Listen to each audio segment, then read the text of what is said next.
Hello everyone, I am the storyteller and I am here to help you today. I know you use this video to fall asleep, so before that, like the video and subscribe to the channel. Also, where are you from and what time are you watching? Now get comfortable and relax. The headlights carved through darkness like surgical instruments, revealing nothing but cracked asphalt and the occasional scatter of gravel kicked up by my tires. County Road 47 stretched ahead like an accusation, empty and unforgiving in the way only backwoods routes can be at 3 in the morning. I'd taken this shortcut a dozen times before, cutting through the pine barrens to avoid the interstate construction, but tonight felt different. Tonight, the silence pressed against my windshield with an almost physical weight. My hands tightened on the steering wheel as another mile marker flashed by, its reflective surface catching my high beams for a split second before vanishing back into the void. The radio had died 15 minutes ago, not even static to keep me company. Just the steady hum of my engine and the whisper of wind through the cracked passenger window. I couldn't quite get to seal properly. That's when I saw it. A wooden sawhorse sat square in the middle of the road, about 50 yards ahead. Someone had hung what looked like a baby bottle from its crossbeam, white plastic gleaming in my headlights like a tiny lighthouse beacon. The bottle swayed gently, though I couldn't feel any breeze through my barely open window. I eased off the gas, coasting toward the obstruction. My first thought was road work, but there were no orange cones, no warning signs, no equipment anywhere to be seen. Just this lone sawhorse standing guard over the empty asphalt, that bottle hanging from it like some bizarre ornament. The bottle was empty. I could see that as I rolled closer, slowing to maybe 20 miles per hour, completely empty, catching the light in a way that made it seem almost luminous. My stomach did something uncomfortable, a small twist that I told myself was just caffeine and gas station beef jerky. I pulled into the left lane to go around it. Standard procedure for road debris, simple, logical. But as my front bumper drew level with the sawhorse, something made me glance in my rearview mirror. The sawhorse was walking. Not walking, that wasn't quite right. Moving, yes, but with a mechanical precision that suggested joints and hinges rather than muscles and bone. The crossbeam had become something like a torso, and what I'd taken for the legs of the sawhorse had somehow unfolded, extended. They moved with a spider-like deliberation, each step covering an impossible amount of ground. I pressed harder on the accelerator. The speedometer climbed, 40, 50, 60 miles per hour. The engine growled its approval, eager to eat up the miles between me and whatever I'd just witnessed. But when I checked the mirror again, the thing was still there, still maintaining the same distance from my rear bumper, maybe 20 feet back. The empty bottle bounced with each of its strides, catching my taillights in tiny red flashes. 70 miles per hour, 80. The dotted yellow line became a continuous streak of paint beneath my wheels. Trees blurred past on either side, dark sentinels rushing toward some horizon I couldn't see. My heart hammered against my ribs, a rhythm that seemed to match the mechanical steps I could somehow hear over the roar of wind and engine. Tick, tick, tick, tick, tick, tick. I was doing 90 now, faster than I'd ever driven on this narrow road. But the thing behind me never fell back, never gained ground either. It just kept pace. The bottle continued its gentle swaying, hypnotic in the red glow of my brake lights. My rational mind tried to assert itself. Trick of the light, maybe. Fatigue playing games with my peripheral vision. I'd been driving for 6 hours straight, hadn't I? Coming back from Sarah's funeral up in Portland, making the long drive home because I couldn't afford another night in a motel. Grief could do things to a person's perception. Stress could manifest in all sorts of ways. But when I eased off the gas to test this theory, letting my speed drop to 70, then 60, the thing slowed too. Matched my pace exactly. Those articulated legs continued their measured stride, never missing a beat. The speedometer read 100 miles per hour when I finally gave up trying to outrun it. At that speed, the world outside my windows became abstract, just suggestions of landscape painted in broad strokes of black and gray. But in my mirrors, clear as daylight, That wooden figure maintained its steady pursuit. The baby bottle hung straight down now, no longer swaying, as if the speed had somehow stabilized it, or as if whatever was carrying it had found its rhythm. I tried changing lanes again, weaving back and forth across the empty road like a drunk driver. The thing followed every movement, staying precisely 20 feet behind my bumper. When I took a long curve to the right, it cut the corner with mathematical precision, those wooden legs never faltering. My mouth had gone dry. I reached for the water bottle in my cup holder with one trembling hand, eyes flicking constantly between the road ahead and the rearview mirror. The water tasted like copper and fear. What the hell is that thing? The question bounced around my skull like a pinball, hitting every surface of rationality I could muster, and finding no satisfactory answer. Wooden sawhorses don't walk. They don't unfold like insects. They don't pursue vehicles at highway speeds while carrying baby bottles like some twisted offering. But there it was, reflected in my mirror with undeniable clarity. I tried the radio again, desperate for any sound that might anchor me to reality. Static burst from the speakers, then something that might have been voices, distant and distorted. I cranked the volume, straining to make out words, but all I could hear were sounds that resembled crying, or maybe laughing. The distinction seemed to matter less with each passing mile. The road began to climb, winding up through a series of hills I'd forgotten about. My engine worked harder now, downshifting automatically as the grade steepened. In the mirror, the wooden figure adjusted its stride without missing a step, those articulated legs eating up the incline as easily as they had the flats. I passed a sign. Milltown, 15 miles. 15 miles to civilization, to streetlights and late-night diners and people who might provide some rational explanation for what I was experiencing. Or better yet, people who might not see anything at all in my rearview mirror, confirming that exhaustion and grief had finally pushed me over some invisible edge. But what if they did see it? The thought made my hands slick with sweat against the steering wheel. What if I pulled into the parking lot of the all-night truck stop on the outskirts of Milltown, and this thing followed me right under the fluorescent lights? What if other people saw those wooden legs folding and extending with mechanical precision, saw that empty bottle swaying like a pendulum marking time? What then? I crested the hill and began the long descent toward the valley where Milltown's lights should have been visible. But the valley was dark. Completely dark, as if the town had simply vanished or never existed at all. My headlights swept across empty landscape, catching nothing but more trees and more roads stretching endlessly ahead. The fuel gauge showed less than a quarter tank. How long have I been driving? The question struck me with sudden urgency. I'd filled up in Portland before starting the journey home, hadn't I? That was when? This morning? Yesterday? The timeline felt fluid, unreliable, like trying to hold water in cupped hands. I checked the clock on my dashboard. 3:17 a.m. But that couldn't be right. I'd started driving at sunset, planned to be home by midnight at the latest, unless I'd been driving in circles, unless this road didn't go where I thought it went, unless the exit signs I'd been following were leading me somewhere else entirely. In the mirror, the wooden figure continued its relentless pursuit. The baby bottle caught my taillights, winking red with each step like a tiny beating heart. Tick, tick, tick, tick, tick, tick. The sound was definitely audible now, penetrating the noise of wind and engine with crystalline clarity. I rolled up the passenger window completely, sealing myself in with the recycled air and my own ragged breathing. But the sound persisted. If anything, it seemed louder, more insistent. I tried to remember the last landmark I'd recognized, the last familiar sight that had convinced me I was still on the right road, still heading toward home and sanity, and a rational explanation for all of this. But my memory felt fuzzy, unreliable. Had there been a gas station 20 miles back? A farmhouse with a porch light? Or had those been dreams, wishful hallucinations projected onto an endless stretch of unfamiliar asphalt?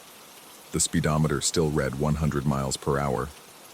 My fuel gauge had dropped to nearly empty, but somehow the engine kept running, kept pulling me forward through the darkness, while that thing maintained its impossible pace behind me. I began to wonder if I was still driving at all. The thought arrived with sickening clarity, like waking from a dream, only to realize you're still dreaming. What if I'd fallen asleep at the wheel hours ago? What if my car was sitting in a ditch somewhere, engine ticking as it cooled, while my unconscious mind invented this endless pursuit? Or worse, what if I'd never left Portland at all? What if Sarah's funeral had been the breaking point, the moment when grief and guilt finally overwhelmed whatever defenses I'd built against the truth of what I'd done? The wooden figure in my mirror seemed to nod, as if it had heard my thoughts. The baby bottle swayed once, gently, like a metronome keeping time with my doubts. Tick, tick, tick. I eased my foot off the accelerator, letting the speedometer drop for the first time in what felt like hours. 80 miles per hour, 70, 60. The thing behind me matched my pace exactly, never gaining, never falling back. When I brought the car to a complete stop in the middle of the road, it stopped too, standing motionless 20 feet behind my bumper like a sentry waiting for orders. I turned on my hazard lights, their rhythmic flashing painting the interior of my car in alternating amber and shadow. In the mirror, the wooden figure was illuminated and hidden, like something caught between dimensions. The baby bottle was no longer empty. I couldn't see what was inside. The liquid was dark, almost black in the red glow of my taillights. But it was definitely full now. The bottle bulged slightly at the sides, as if under pressure from whatever had been poured into it. I put the car in park and turned on the dome light, flooding my interior with harsh white illumination. When I looked in the rearview mirror now, I could see my own face reflected back at me, hollow-eyed, stubbled, wearing an expression I didn't recognize. Behind my reflection, visible through the rear window, was nothing but empty road and darkness. The wooden figure was gone. I twisted in my seat, looking directly through the rear window instead of relying on the mirror. The road behind me stretched away into blackness, empty of everything except the fading echo of my hazard lights. No sawhorse, no articulated legs, no baby bottle filled with dark liquid, nothing at all. I turned off the dome light and checked the mirrors again. Still nothing. Just my own eyes staring back at me, wide with confusion and something that might have been relief. The radio crackled to life without warning, filling the car with the sound of a woman's voice. Reported missing after failing to return home from... Static swallowed the rest of the sentence, but I caught fragments. Vehicle located approximately... and... search efforts continue. Before the signal dissolved completely. I turned the radio off with shaking fingers. The fuel gauge showed completely empty now, the needle resting below the red line. But the engine continued to idle smoothly, as if running on something other than gasoline. I put the car back in drive and pressed gently on the accelerator. We began to move forward again, my headlights revealing the same endless stretch of asphalt I'd been following for. How long now? The speedometer climbed back to 100 miles per hour without any conscious effort on my part, as if the car knew where it needed to go and how fast it needed to get there. In the rearview mirror, 20 feet behind my bumper, the wooden figure resumed its mechanical stride. The baby bottle hung from its crossbeam, full once again, swaying gently with each impossible step. Tick, tick, tick, tick, tick, tick.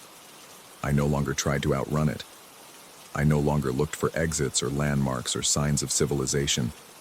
I simply drove, following the road wherever it led, while behind me that relentless figure kept perfect pace with my flight. The bottle continued to sway, its dark contents sloshing gently against the plastic walls.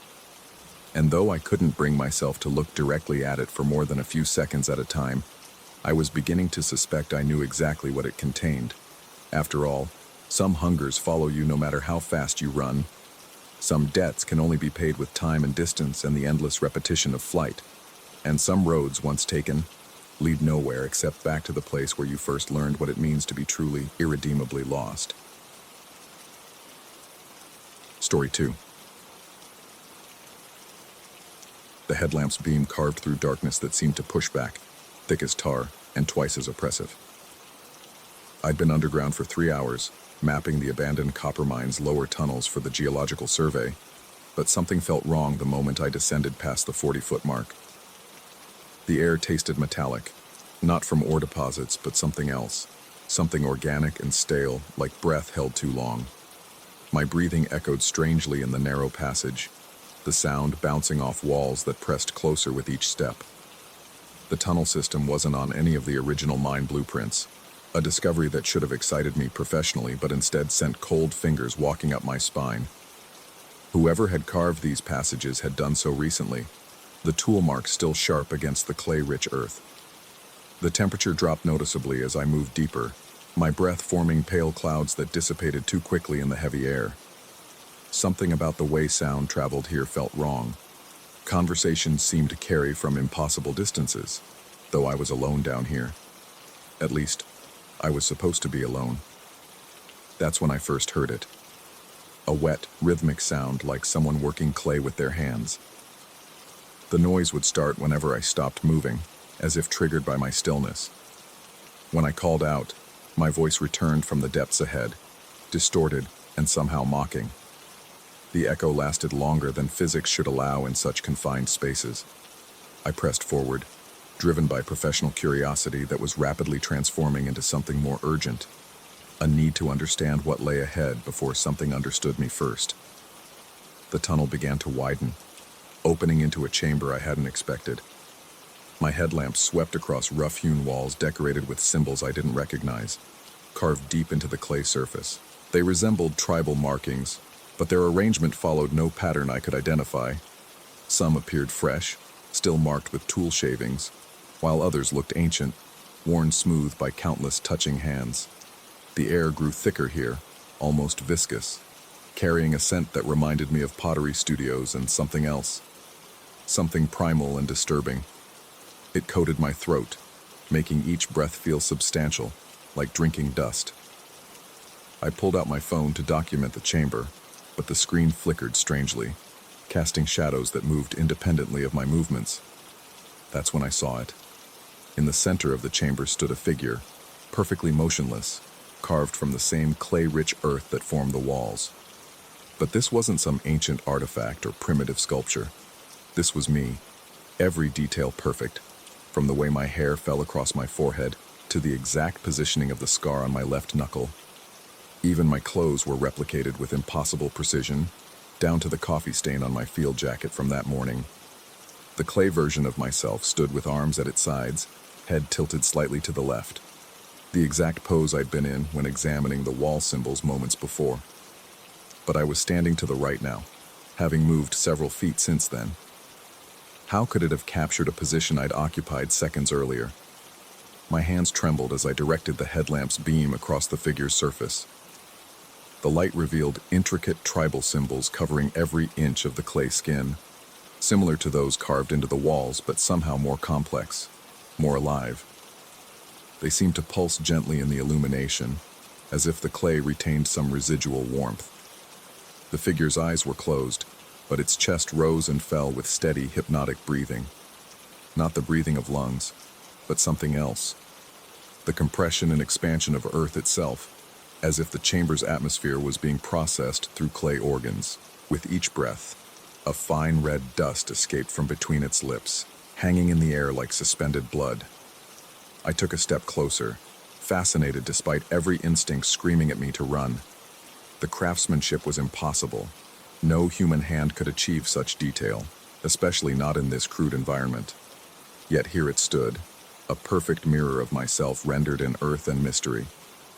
The red dust began to thicken, forming small clouds that drifted toward me with deliberate purpose. As the particles reached my nostrils, I felt my throat constrict. Not from allergic reaction or physical obstruction, but something far worse.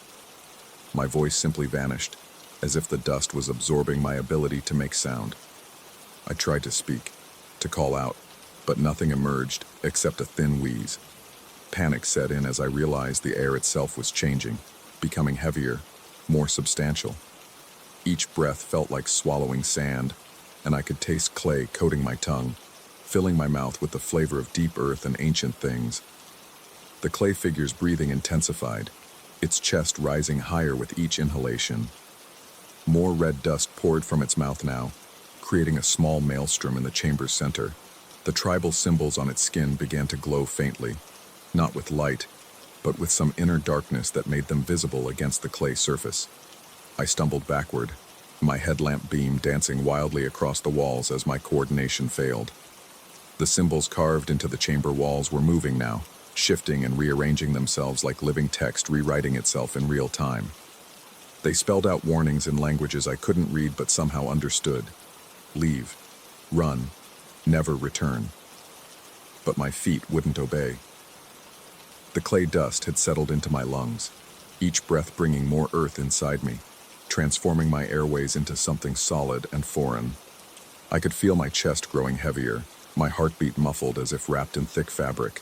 The air wasn't just becoming clay. I was becoming clay, molecule by molecule, breath by breath. The figure opened its eyes. They were my eyes, but filled with the deep darkness of underground spaces where no light had ever penetrated. They tracked my movements with liquid precision, following my desperate attempts to retreat. When our gazes met, I saw myself reflected infinitely in those earthen pupils, a recursive nightmare of identity folding in on itself. The clay version of me smiled, and dust cascaded from between its teeth like sand from an hourglass. It raised one hand, and I watched my own fingers, the real ones, begin to move in perfect synchronization. I was no longer controlling my body. It was controlling me, or we were controlling each other, or there was no difference anymore. Fighting against the paralysis creeping up from my clay-filled lungs, I forced myself to turn and run. My feet felt heavy, each step requiring enormous effort as if I was wading through thick mud. Behind me, I could hear the sound of clay feet following, matching my pace exactly, not pursuing, but accompanying, like a shadow given substance. The tunnel seemed longer on the way out, stretching impossibly as I struggled toward the surface. My breathing came in short, panicked gasps, each one bringing more earth into my system. I could taste minerals and ancient water, the flavor of things long buried and forgotten. My throat was completely sealed now, voice gone forever, replaced by the hollow whistle of wind through clay pipes. The tribal symbols on the walls followed my progress, rearranging themselves to spell out new messages as I passed. You cannot leave what you have become. The clay remembers. You are home now. I reached the main shaft and began climbing, my hands slipping on rungs that felt softer than metal, more yielding, like clay shaped to resemble ladder rungs. Each one left red dust on my palms, and I realized with growing horror that I was leaving handprints, my handprints, in the clay-coated metal, as if I had been down here before, marking my passage many times.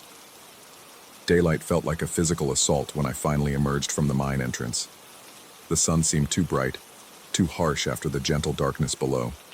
I gasped in real air, trying to flush the clay from my lungs, but the taste remained, coating everything with the flavor of deep earth. I drove home in silence, unable to speak, unable to call anyone for help. My throat felt permanently altered, as if the clay had taken root there, transforming flesh into something more malleable, more responsive to underground pressures and ancient rhythms. That night, I dreamed of working clay with my hands, shaping figures in perfect darkness, while tribal symbols wrote themselves across my skin.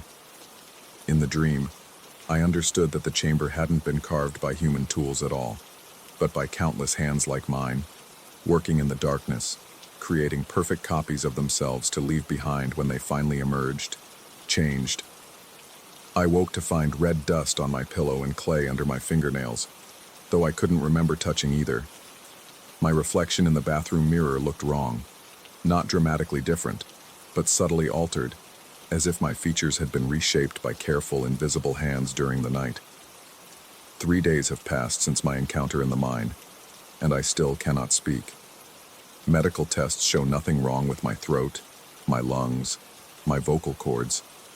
The doctor suggests psychological trauma, stress-induced muteness, but I know better. The clay is still there, waiting, transforming me from the inside out. I keep finding myself standing in poses I don't remember taking, positions that feel familiar yet foreign, as if my body is practicing for some future performance. Sometimes I catch myself holding perfectly still for minutes at a time, barely breathing, feeling the weight of earth in my chest and the memory of tribal symbols burning behind my closed eyelids. The strangest part is how natural it feels. The silence, the stillness, the gradual sensation of becoming something other than entirely human. Part of me wants to return to the chamber, to see if my clay double is still there, still breathing dust and wearing my face. Part of me suspects I never really left at all, because sometimes, late at night when the house is quiet, I can hear the sound of wet clay being worked by invisible hands, and I know, with certainty that terrifies and comforts me in equal measure, that somewhere deep underground, in a chamber decorated with living symbols, my other self is still standing in perfect stillness, breathing red dust and waiting for me to remember who I really am. The tribal markings on my skin are starting to show. Story 3. The cattle shouldn't have been standing like that. I noticed it first when I approached the gate to secure the evening latch. 23 head of black Angus arranged in a perfect circle, motionless as cemetery stones. No shifting weight from hoof to hoof, no lazy tail swishes, no mindless chewing, just silence stretching across the pasture like a held breath. The blue lights appeared as I reached for the gate handle. They materialized without fanfare, 6 orbs of electric sapphire hovering 15 feet above the grass, casting cold radiance over my herd. The light didn't behave like any illumination I'd known in 40 years of ranch work. It seemed to sink into the animals rather than reflect off their hides, turning their black coats into something that absorbed rather than merely darkened. I stood frozen, my hand suspended inches from the rusted metal latch. The lights pulsed in unison, a rhythm that felt almost biological, like watching someone's chest rise and fall during deep sleep. With each pulse, the cattle swayed slightly, as if responding to music only they could hear. That's when the singing began. It drifted down from the oak grove beyond the pasture, a sound that made my teeth ache. Metallic voices weaving together in harmonies that seemed to bypass my ears entirely and resonate in my bones. The melody, if it could be called that, consisted of notes that bent and twisted, never quite resolving into anything my mind could categorize as music. It reminded me of wind chimes made from surgical steel, each tone sharp enough to cut. I took a step backward, and the blue lights shifted with me. The movement was subtle but unmistakable. As my boots scraped against the gravel, all 6 orbs drifted backward by exactly the same distance. When I tilted my head to get a better view, they tilted in perfect synchronization. The realization hit me like ice water in my veins. They were mirroring my every motion with mechanical precision. Looking down, I discovered the grass beneath my feet had changed. Spiral patterns, delicate as frost, were emerging in the dried August lawn. They sprouted outward from where I stood, intricate whorls that seemed to grow as I watched. The designs reminded me of the shell patterns I'd collected as a boy on Galveston beaches. But these were wrong somehow. Too complex, too purposeful. They pulsed with the same rhythm as the floating lights, appearing and disappearing like thoughts made visible. I tried to convince myself I was hallucinating. The heat had been brutal all week, reaching 104 degrees by afternoon. Maybe I was dehydrated. Maybe the stress of the drought had finally pushed my mind past its breaking point. But the singing continued, and the lights kept their patient mimicry, and deep in my gut I knew this was happening whether my brain could accept it or not. The cattle remained motionless, heads turned toward the center of their circle where nothing stood but empty grass. Their eyes reflected the blue radiance like dark mirrors, and I realized they weren't blinking. Not one of them. 23 pairs of unblinking eyes staring at nothing while metal voices sang them deeper into whatever trance held them. I pulled my cell phone from my pocket, thinking to call my neighbor Jake or maybe even the sheriff, but the screen showed no signal. Not just weak reception, complete absence, as if the device had forgotten how to be a phone. The time display flickered between 9:47 p.m. and symbols I didn't recognize, angular marks that hurt to look at directly. A new sound joined the chorus from the trees. Footsteps, but not quite right. The rhythm was off, like someone walking with too many legs or not enough. They circled the grove in measured intervals, never coming closer but never fading either. Occasionally I caught glimpses of movement between the oak trunks, shapes that might have been human if humans moved like liquid shadow. I found myself studying the spiral patterns more intently, noticing how they seemed to contain meaning just beyond my understanding. Mathematical relationships revealed themselves in the curves, formulas written in a script my education had never encountered. The longer I stared, the more sense they began to make, as if some part of my brain was learning to read a language it had always known but forgotten. That terrified me more than anything else. I forced myself to look away and focus on practical matters. The gate still needed latching. The horses in the far paddock required checking, normal tasks that might anchor me to normal reality. But when I tried to step toward the gate, my legs wouldn't cooperate. Not paralyzed. I could feel muscle and bone responding to my commands, but moving through something thicker than air, as if the space around me had gained the consistency of honey. The blue lights pulsed brighter, and the cattle began to turn. Slowly, with the mechanical precision of clockwork, all 23 animals rotated to face me.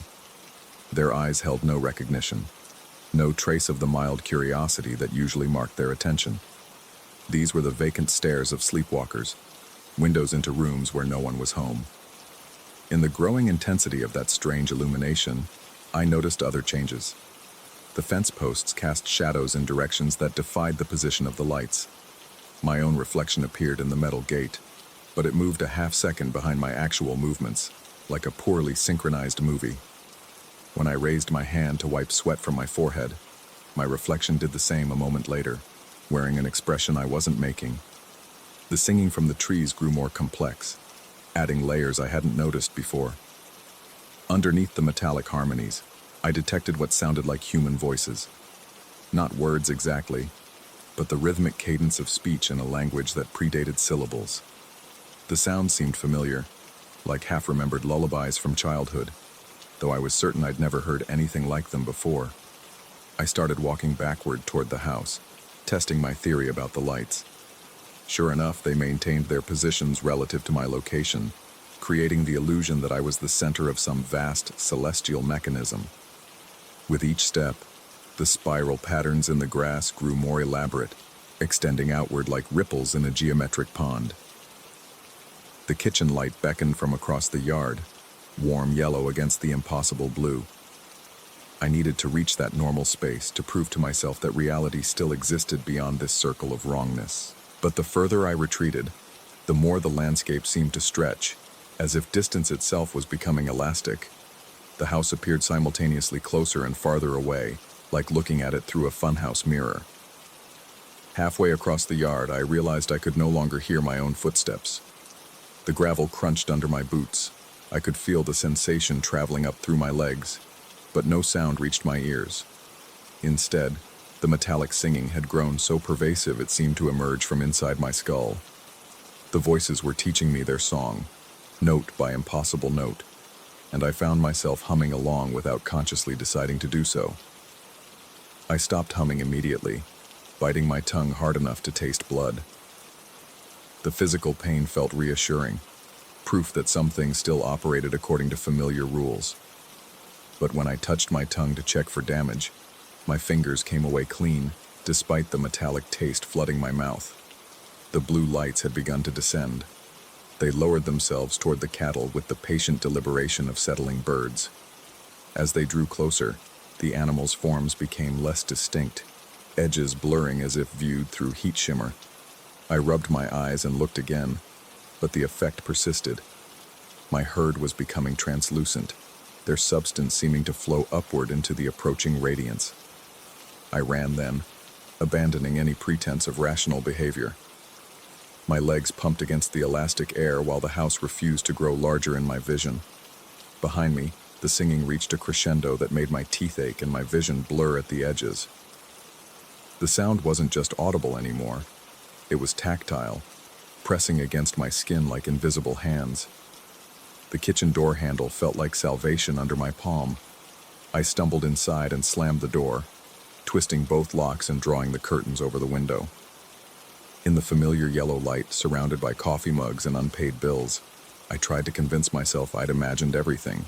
But through the thin fabric of the curtains, blue light still filtered into my kitchen, and when I pressed my ear to the door, I could hear the singing continuing, not from the trees now, but from directly outside, as if the source had followed me across the yard. I spent the night huddled at my kitchen table, watching shadows move past the windows, shapes that might have been human, if humans cast no reflection in glass and moved with perfect silence. When dawn finally broke, I found the courage to look outside. The pasture was empty, no cattle, no evidence they'd ever been there. The grass showed no spiral patterns, no wear marks from 23 animals standing in formation. Even the fence posts looked freshly painted, though I hadn't touched them in years. I called Jake to ask if he'd seen my herd, but he insisted I'd sold the cattle 3 months ago after the bank foreclosure notice. He had the paperwork to prove it, documents I didn't remember signing, but that bore my signature nonetheless. The realtor confirmed I'd been living in town since spring, renting the small apartment above the hardware store. But I remember the ranch. I remember 40 years of dawn feeding and evening chores. I remember the weight of hay bales and the smell of leather tack and the specific creak of the barn door that never got oiled properly. Most of all, I remember the blue lights and the singing that taught me melodies I still hum without thinking. Sometimes, late at night in my apartment, I catch glimpses of electric sapphire reflecting in my bathroom mirror. When I turn to look directly, there's nothing there. Just my own face, wearing an expression I don't remember making. And if I listen carefully to the silence, I can still hear metal voices calling from distances too far to measure, singing songs that make perfect sense in a language I was never taught but somehow always knew. The spiral patterns appear in my coffee sometimes, delicate whirls that form and dissolve before I can fully focus on them.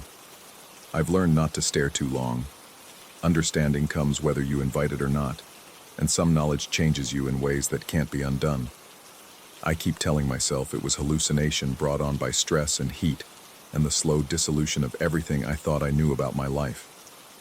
The alternative, that I've glimpsed something vast and patient and utterly indifferent to human categories of real and unreal, is too large for my mind to accommodate. But late at night, when the apartment walls seem thinner than paper and the darkness beyond my windows pulses with remembered rhythms, I find myself humming along to melodies that exist in frequencies just below hearing. And I wonder if the lights are still out there, hovering over empty pastures, waiting for the next person who needs to learn their song. The cattle were never the point, I think. They were just the invitation. The real question isn't whether it happened. The real question is whether it's still happening, in ways too subtle for conscious perception, but loud enough for dreams. And whether the part of me that learned to read those spiral patterns is growing stronger each night, preparing for the moment when I'll understand completely what the metal voices have been trying to teach me. I hope that moment never comes, but I suspect hope has very little to do with it. Story 4.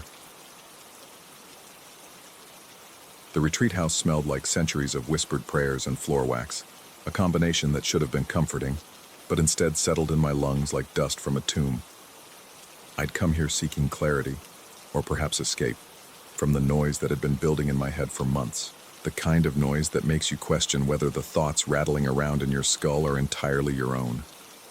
Brother Francis had assigned me to the dormitory on the 3rd floor, a long room lined with iron bunk beds that creaked with every movement. 24 beds in total, though only half were occupied during this particular retreat.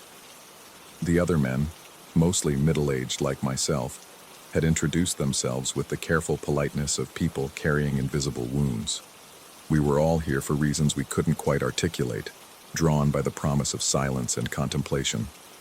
The first night passed without incident. I slept poorly. The mattress was thin and the springs sang with every turn, but that was expected. What I hadn't expected was to wake at 3:17 in the morning, with the absolute certainty that someone was watching me. The room was bathed in that peculiar darkness that exists only in old buildings, where shadows seemed to have weight and substance. The windows were tall and narrow, letting in just enough moonlight to create pools of silver on the polished wooden floor. I lay perfectly still in my bottom bunk, listening to the familiar symphony of sleeping men, snores, shifting blankets, the occasional muttered word from a dream. But there was something else, a sound that didn't belong. Click, click, click. Rhythmic, deliberate, like wooden beads being rolled between fingers. It came from somewhere to my left, where the bunk beds were arranged in a neat row against the wall. I turned my head slowly, every muscle in my neck protesting the movement. That's when I saw him. He sat on the stairs of the bunk bed directly across from mine, perched on the third step up. His posture was wrong in a way that made my teeth ache. Spine twisted at an angle that human vertebrae shouldn't accommodate. Head cocked like a bird studying prey. But where his face should have been, there was only smooth skin, unmarked and pale as candle wax. In his hands, he held a rosary. The beads were dark, possibly ebony, and each time he rolled one between his fingers, it produced that soft clicking sound. Wood against wood, like dry bones knocking together in a winter wind. The sound seemed impossibly loud in the sleeping dormitory, yet none of the other men stirred. I wanted to close my eyes, to sink back into sleep and let this vision dissolve like the nightmare it surely was. But the faceless man began to turn. His entire torso rotated, shoulders following an axis that defied anatomy, until he was facing me completely while his legs remained pointed toward the stairs. The movement was fluid, serpentine, and accompanied by the faint sound of joints that shouldn't exist finding new configurations. He held up the rosary, displaying it like an offering or a threat. In the weak moonlight, I could see that several beads were missing from the string, leaving gaps like missing teeth in a skull's grin. As I watched, frozen by a terror that felt both primitive and absolute, another bead slipped from the strand. It fell to the floor with a sound like a pebble dropping into still water. But when it hit the polished wood, it didn't bounce or roll. Instead, it scattered into fragments, pale, curved pieces that looked disturbingly like bone chips. The faceless man's head tilted further, as if inviting me to come closer and examine his handiwork. I must have made a sound, a gasp or whimper, because suddenly he was still, completely motionless, except for his fingers, which continued their methodical manipulation of the remaining beads. One by one, they fell, each transforming upon impact with the floor into those same bone-white fragments. The rational part of my mind, the part that had gotten me through 43 years of life without losing complete touch with reality, began cataloging explanations. Stress, insomnia, the unfamiliar environment, perhaps some kind of medication interaction, though I'd taken nothing stronger than aspirin in months. Hypnagogic hallucinations were common during the transition between sleep and wakefulness. But my body knew better. Every cell screamed that this was real, that the faceless man sitting impossibly twisted on those wooden stairs was as solid and present as the mattress beneath me or the walls around us. The smell in the air had changed too, still that underlying scent of wax and prayer, but now tinged with something else, something organic and old. I forced myself to look away, to scan the room for any sign that the other men had noticed the intrusion. Brother Martinez snored peacefully in the bed closest to the door.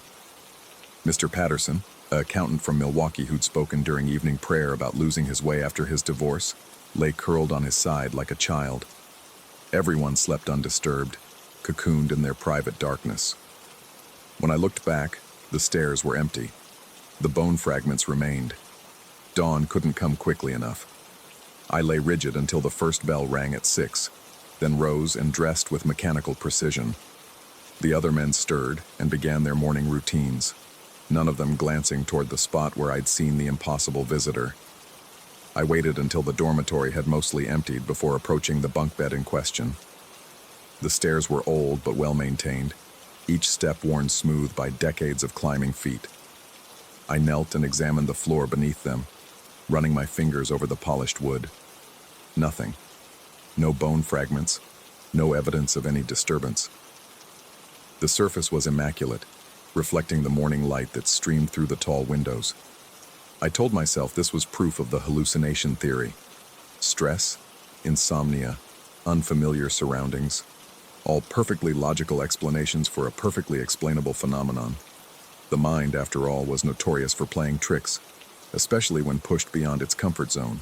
But as I stood to leave, something caught my eye. There, wedged between two floorboards near the base of the bunk bed, was a single dark bead. I plucked it free and held it up to the light. It was carved from some kind of dense wood, polished smooth by countless fingers. Ebony, perhaps, or something similar. The kind of bead you might find on an old rosary, the type passed down through generations of faithful hands.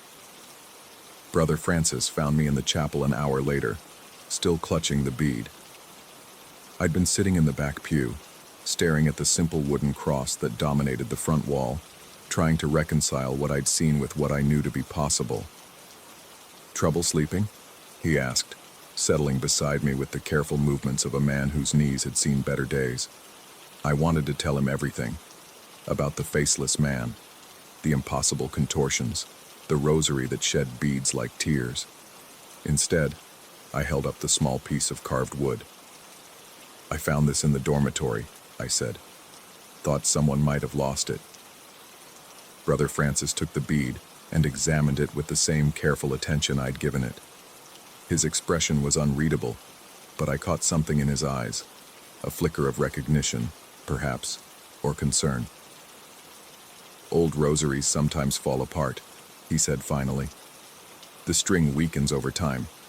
We find loose beads around the retreat house fairly regularly.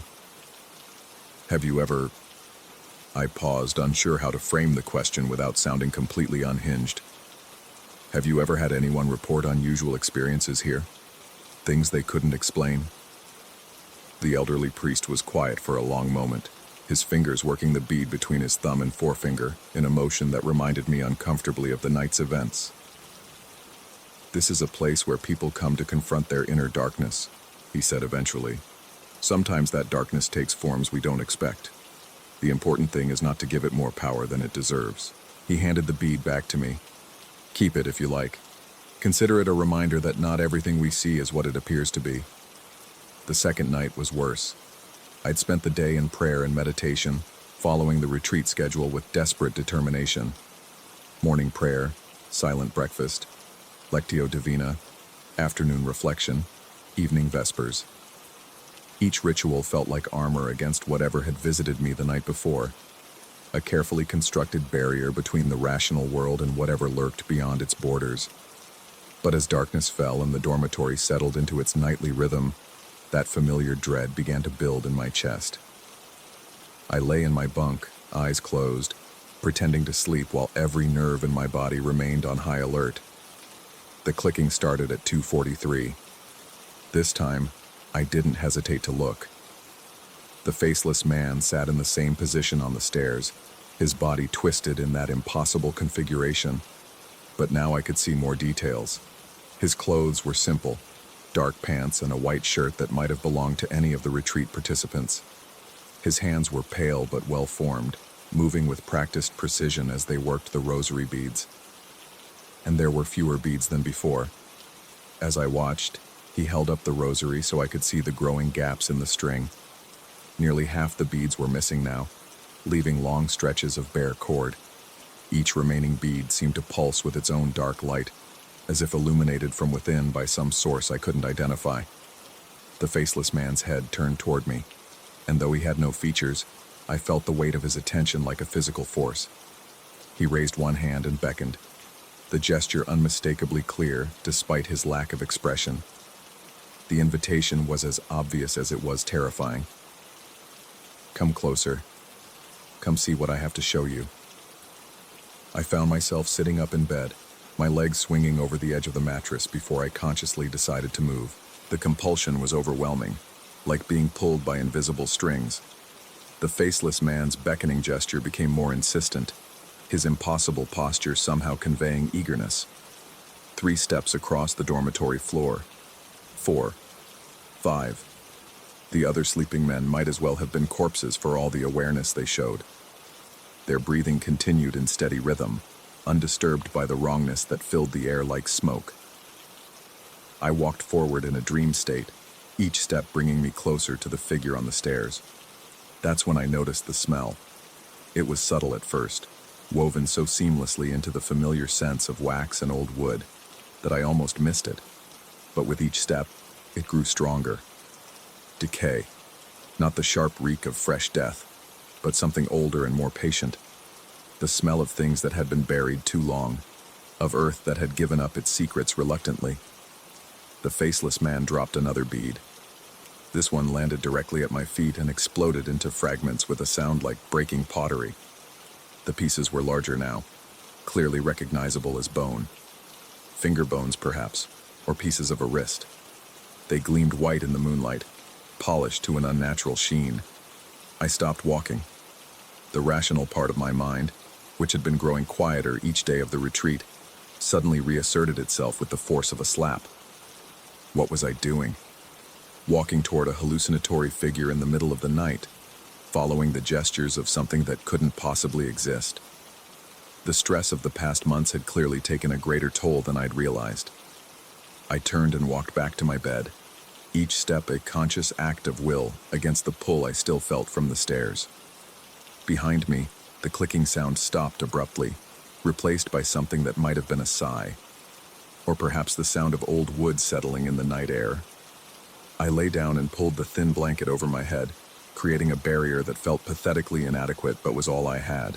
Under the cotton shield, I pressed my palms against my eyes and tried to convince myself that when I looked again, the stairs would be empty. I was wrong.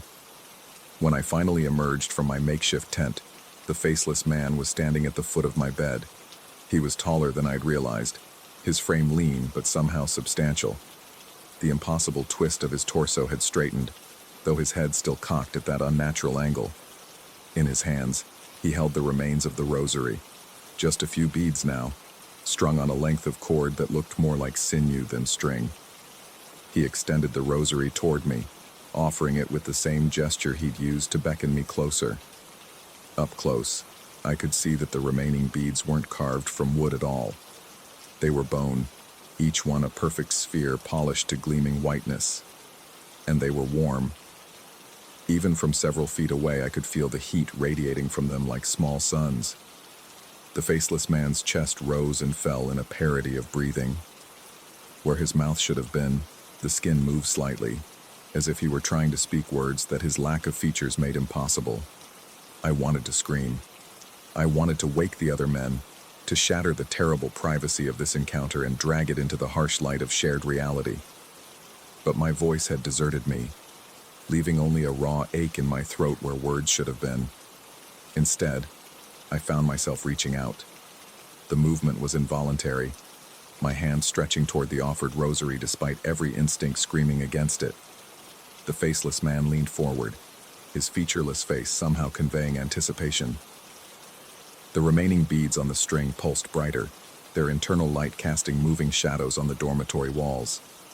My fingertips were inches from the first bead, when Brother Francis's voice cut through the darkness. "Matthew, are you all right?" I spun around, my heart hammering against my ribs. The elderly priest stood in the doorway, backlit by the corridor's emergency lighting. He was fully dressed despite the late hour, his face creased with concern. "I heard walking," he said, stepping into the room. Sometimes the new retreatants have trouble adjusting to the quiet. I looked back toward my bed. The stairs were empty. The faceless man was gone, leaving only the lingering scent of something old and patient and wrong. I couldn't sleep. I managed, my voice cracking like a teenager's. Brother Francis nodded knowingly. He'd seen this before, his expression suggested. Men who came to the retreat house carrying burdens too heavy for normal life, who found that the silence and solitude sometimes made those burdens echo louder rather than fade away. "Walk with me," he said gently. "Sometimes a change of scenery helps." I followed him from the dormitory, grateful for his steady presence and the normalcy of his voice. But as we reached the doorway, I glanced back one final time. On the floor beneath the bunk bed stairs, bone fragments gleamed in the moonlight like scattered teeth. Brother Francis led me to his small office on the second floor, a cramped space lined with books and smelling strongly of pipe tobacco. He gestured for me to take the single chair while he settled behind his desk, moving with the careful precision of someone accustomed to functioning on little sleep. "This isn't the first time, is it?" he asked without preamble. I stared at him, unsure how to respond. How much could I say without crossing the line into complete madness? How could I explain that I'd been visited twice now by something that shouldn't exist, that had offered me a rosary made of human bone? "The bead you showed me yesterday," Brother Francis continued when I didn't answer. "You didn't find it on the floor, did you?" The question hit me like a physical blow. I'd been so careful to present the discovery as mundane, just another piece of debris in an old building, but somehow, he'd seen through the deception. "Tell me what you've seen," he said, and his voice carried an authority that made lies impossible. So I told him. Everything. The faceless man on the stairs, the impossible contortions, the rosary that shed beads like tears, the bone fragments that appeared and disappeared, the compulsion to move closer, the way the other men slept through encounters that should have woken the dead. Brother Francis listened without interruption, his expression growing more serious with each detail. When I finished, he was quiet for a long moment, his fingers steepled beneath his chin. "How long have you been having trouble sleeping?" he asked finally. "Months, since..." I paused, realizing I'd never articulated the connection before. "Since my wife left. She said I'd changed, become someone she didn't recognize. Said I was obsessed with things that weren't real." "What kind of things?" The office seemed to grow smaller around us, the walls pressing closer as I struggled to find words for experiences I'd barely acknowledged to myself. Sounds in the walls of our house, voices when no one was there, the feeling that someone was watching me, even when I was alone. I laughed, but there was no humor in it. She was right, of course. I was losing my mind. Still am, apparently. Brother Francis reached into his desk drawer and pulled out something that made my blood freeze. A rosary, but not just any rosary. This one was missing nearly half its beads, leaving gaps in the string like missing teeth. "This was found in the dormitory 3 months ago," he said, setting it on the desk between us. The man who left it behind had been experiencing similar difficulties. I stared at the broken rosary, my mouth suddenly dry as dust. The remaining beads were dark wood, possibly ebony, carved with the same precision as the one I'd found beneath the stairs. "Where is he now?"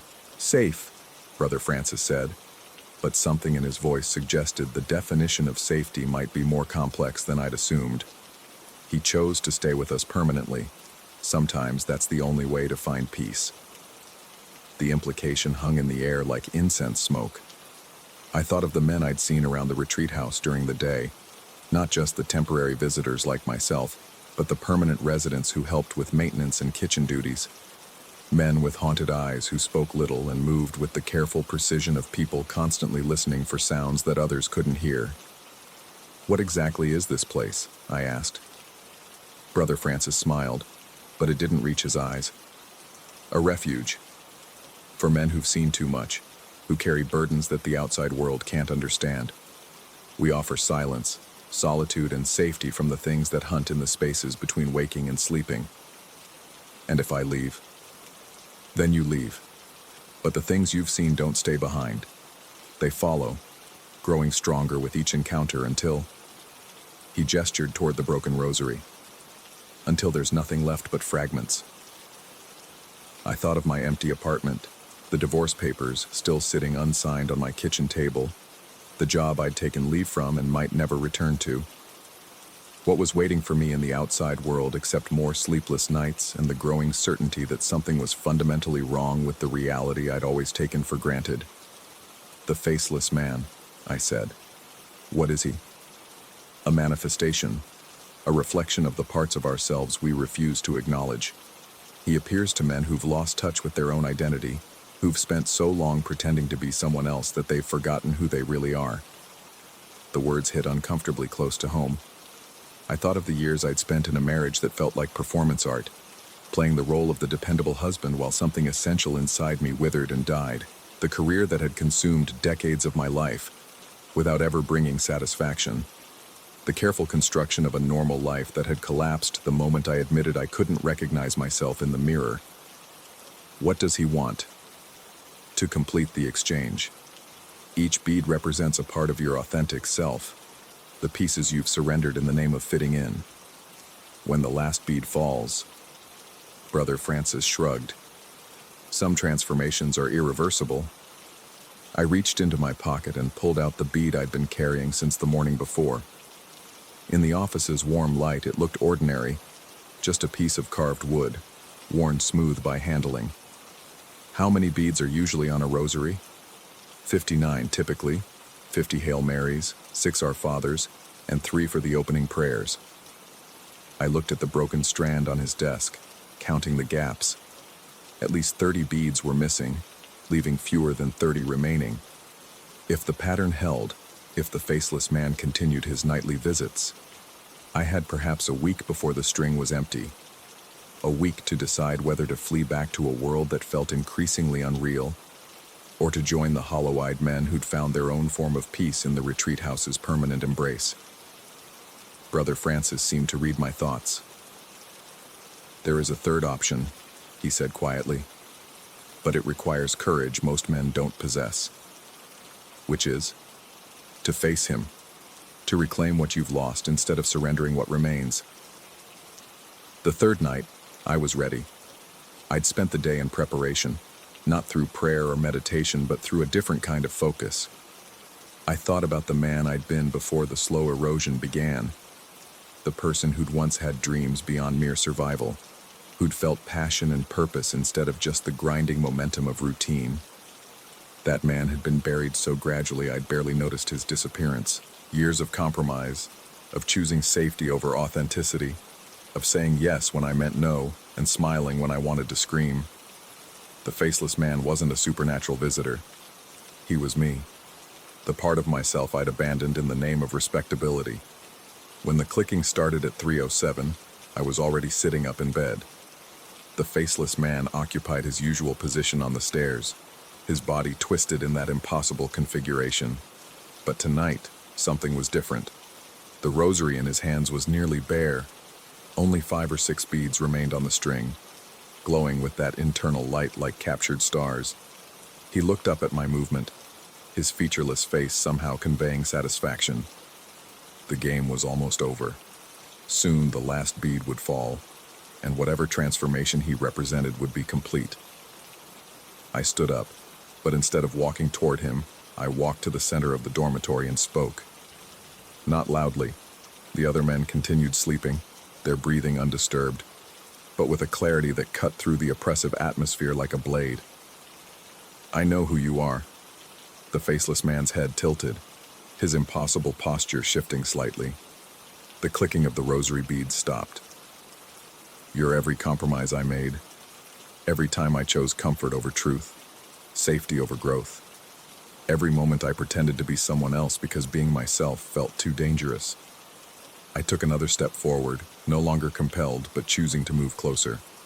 "You want me to give up the rest, to hand over whatever pieces of my real self are left, and disappear completely into the comfortable numbness of not being." The faceless man held up the rosary, offering it as he had before.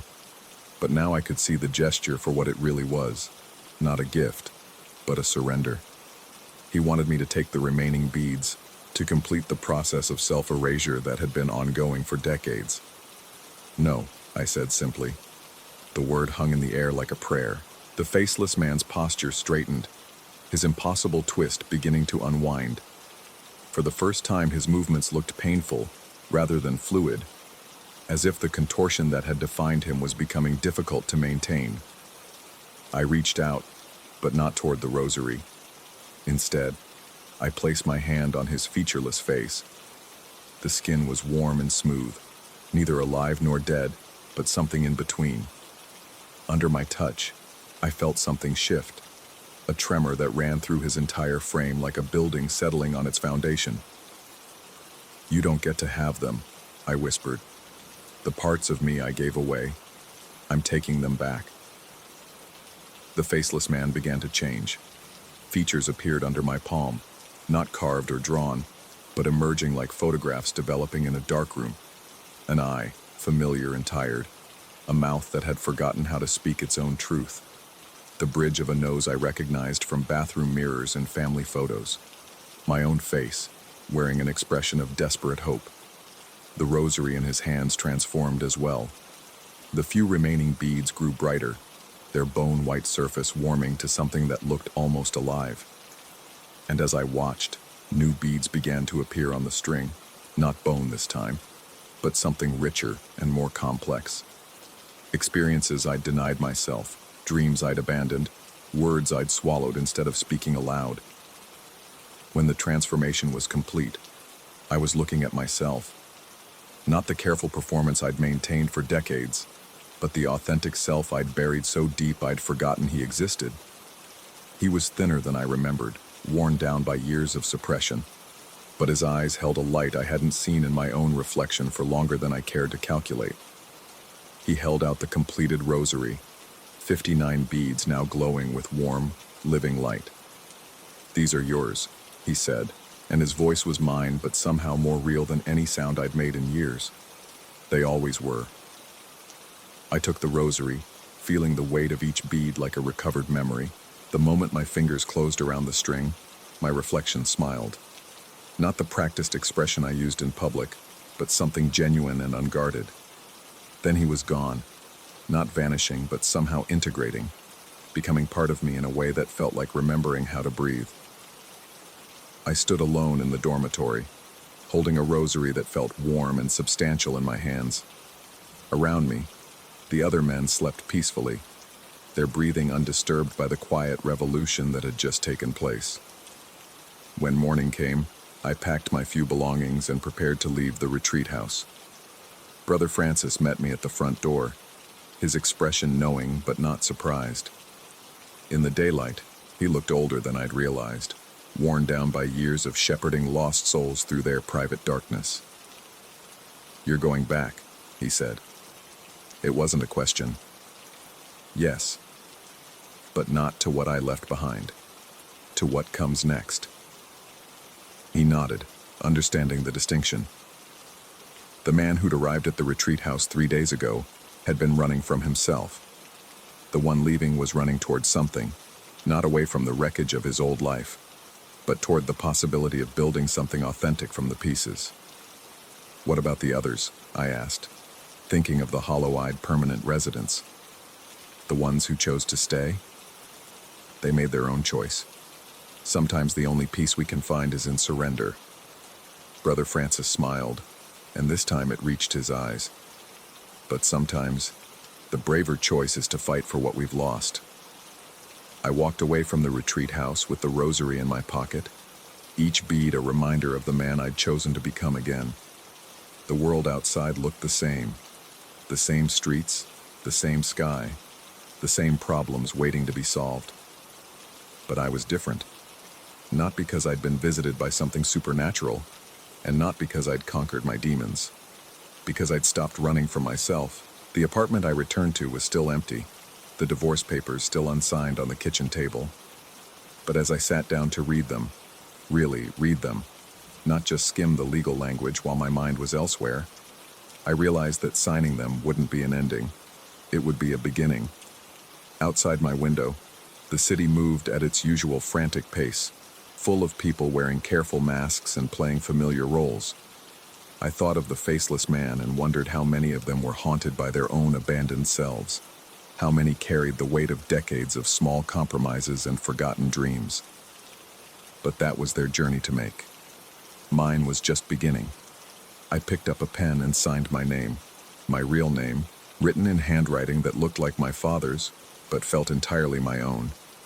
Each letter was a choice, each word a small act of reclamation. When I was finished, I pulled the rosary from my pocket and held it up to the afternoon light. The beads glowed softly, 59 points of warm luminescence strung together on a cord that felt strong enough to last a lifetime, or however long it took to remember who I really was. The clicking sound was completely gone.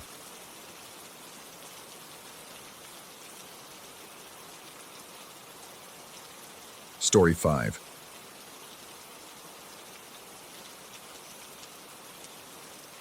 The amber globe appeared on my desk 3 nights after the incident, though I couldn't remember what incident that was supposed to be.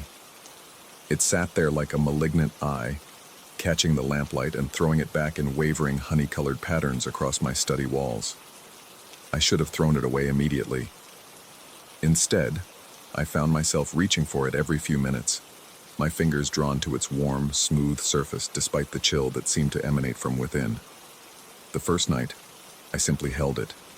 The second night, it began to pulse with a rhythm that matched my heartbeat.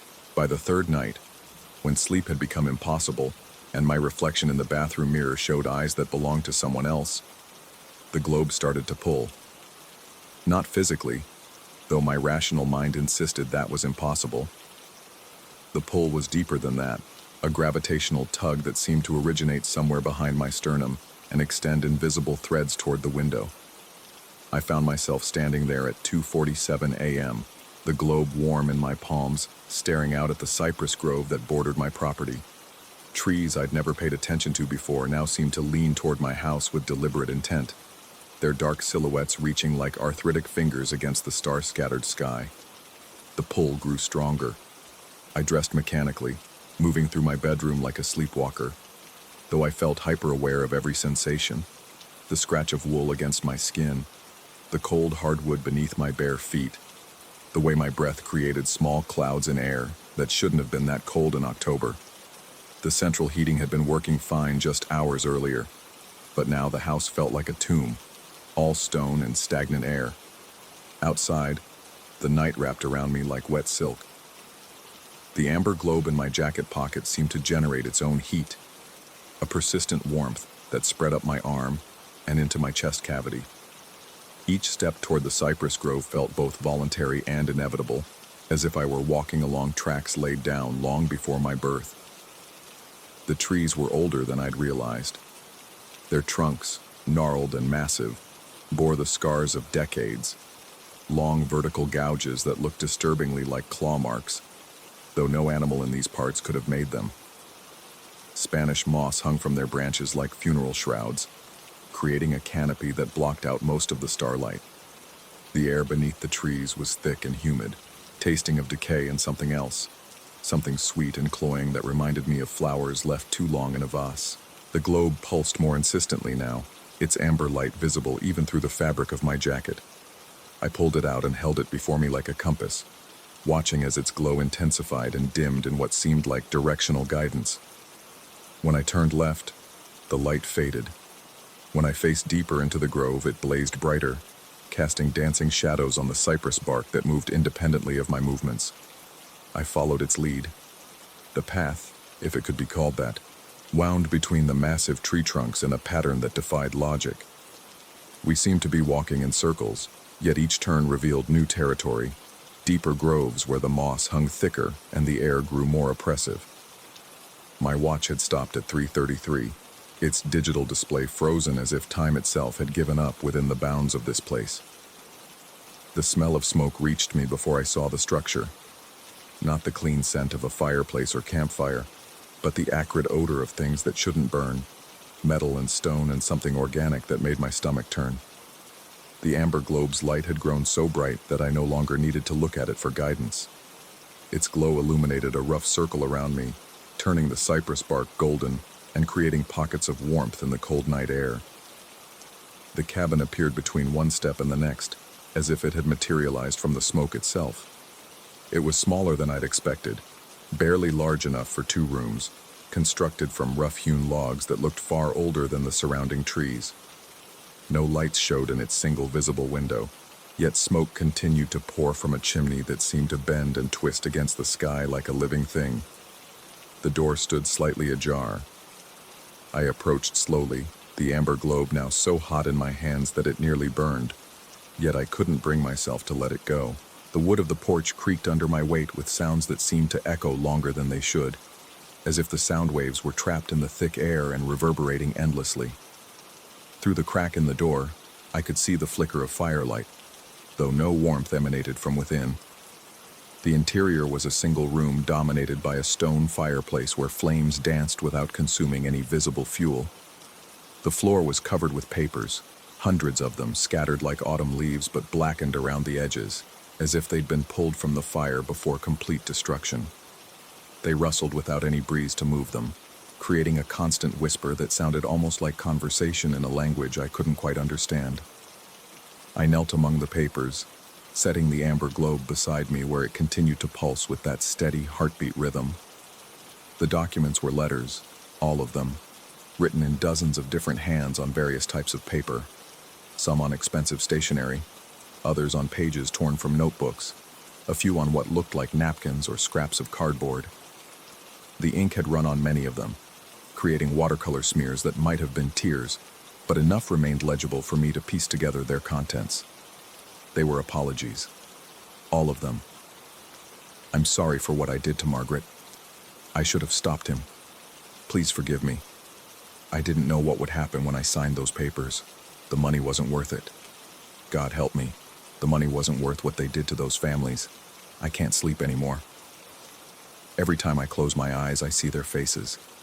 Please, if you're reading this, know that I'm sorry. Each letter I touched seemed to ignite at my fingertips, not with flame, but with something that resembled fire, yet cast no heat. The burning papers lifted from the floor like luminescent butterflies, their forms wavering between solid matter and pure light. They hovered around me, circling at shoulder height, and as they moved, they began to whisper. Not the rustling whisper of paper on paper, but actual voices, dozens of them, all speaking at once in tones of desperate confession and plea. The voices were clear enough that I could distinguish individual words, but they overlapped and intertwined until they became a chorus of guilt that made my skin crawl and my pulse quicken. December 15th, 2025, one voice hissed near my left ear. March 3rd, 2026, whispered another from somewhere behind my head. August 22nd, 2025, breathed a third, so close I could feel the non-existent breath on my neck. Dates. They were giving me dates. All of them in the future, all spoken with the certainty of prophecy rather than prediction. The floating papers, will-o'-the-wisps now, I realized, though I'd never seen such things before, continued their orbit around me, their whispered dates creating a calendar of events that hadn't happened yet but apparently would. The certainty in their voices was absolute and terrifying. I stood too quickly, my head spinning from the motion and the overwhelming input of voices and dates and glowing papers that shouldn't exist. The amber globe rolled across the floor, its light dimming as it moved away from me, and in the growing darkness, I noticed something that made my breath catch in my throat. The fireplace was empty. No flames danced in the stone cavity. No embers glowed among non-existent logs. The light I'd been seeing, the flickering that had drawn me into the cabin, had been coming from the will-o'-the-wisps themselves, their combined glow creating the illusion of a fire that had never been lit. The whispered dates continued, growing more insistent, more urgent. I could feel the weight of future knowledge pressing against my consciousness like water against a dam. Dates that meant nothing to me now but apparently would mean everything when they arrived. The will-o'-the-wisps circled faster, their light growing brighter, and their voices began to overlap until they became a single, unified whisper that seemed to come from inside my own head. "You were supposed to be here," they said in unison. "You were always supposed to be here." I stumbled toward the door, leaving the amber globe behind, no longer caring about its warmth or guidance. The cool night air outside the cabin felt like salvation, but as I turned back to look at the structure I'd just fled, my relief transformed into something far worse than fear. The cabin cast no shadow. The moon hung full and bright overhead, throwing everything else in the grove into sharp relief. The cypress trees, the hanging moss, even the scattered fallen leaves on the ground all projected clear, dark shadows in the silver light. But the cabin sat in the landscape like a photograph double exposed onto reality, substantial enough to enter but somehow not quite present enough to block the moonlight that should have been streaming behind it. I walked around the structure, testing this impossibility from different angles. From every direction, the moonlight passed through the cabin as if it were made of glass. Yet I could still see it clearly, could still see the smoke rising from its crooked chimney, could still hear the whispered dates emanating from within its walls. October 31st, 2025, the voices called after me as I backed away. November 15th, 2025. January 8th, 2026. You can't unhear us now. The dates followed me through the cypress grove, echoing between the trees even as I quickened my pace.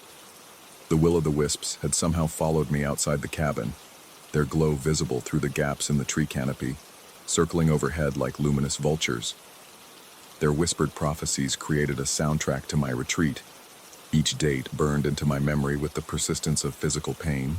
By the time I reached my house, dawn was beginning to bleed across the eastern horizon, though my watch still read 3:33.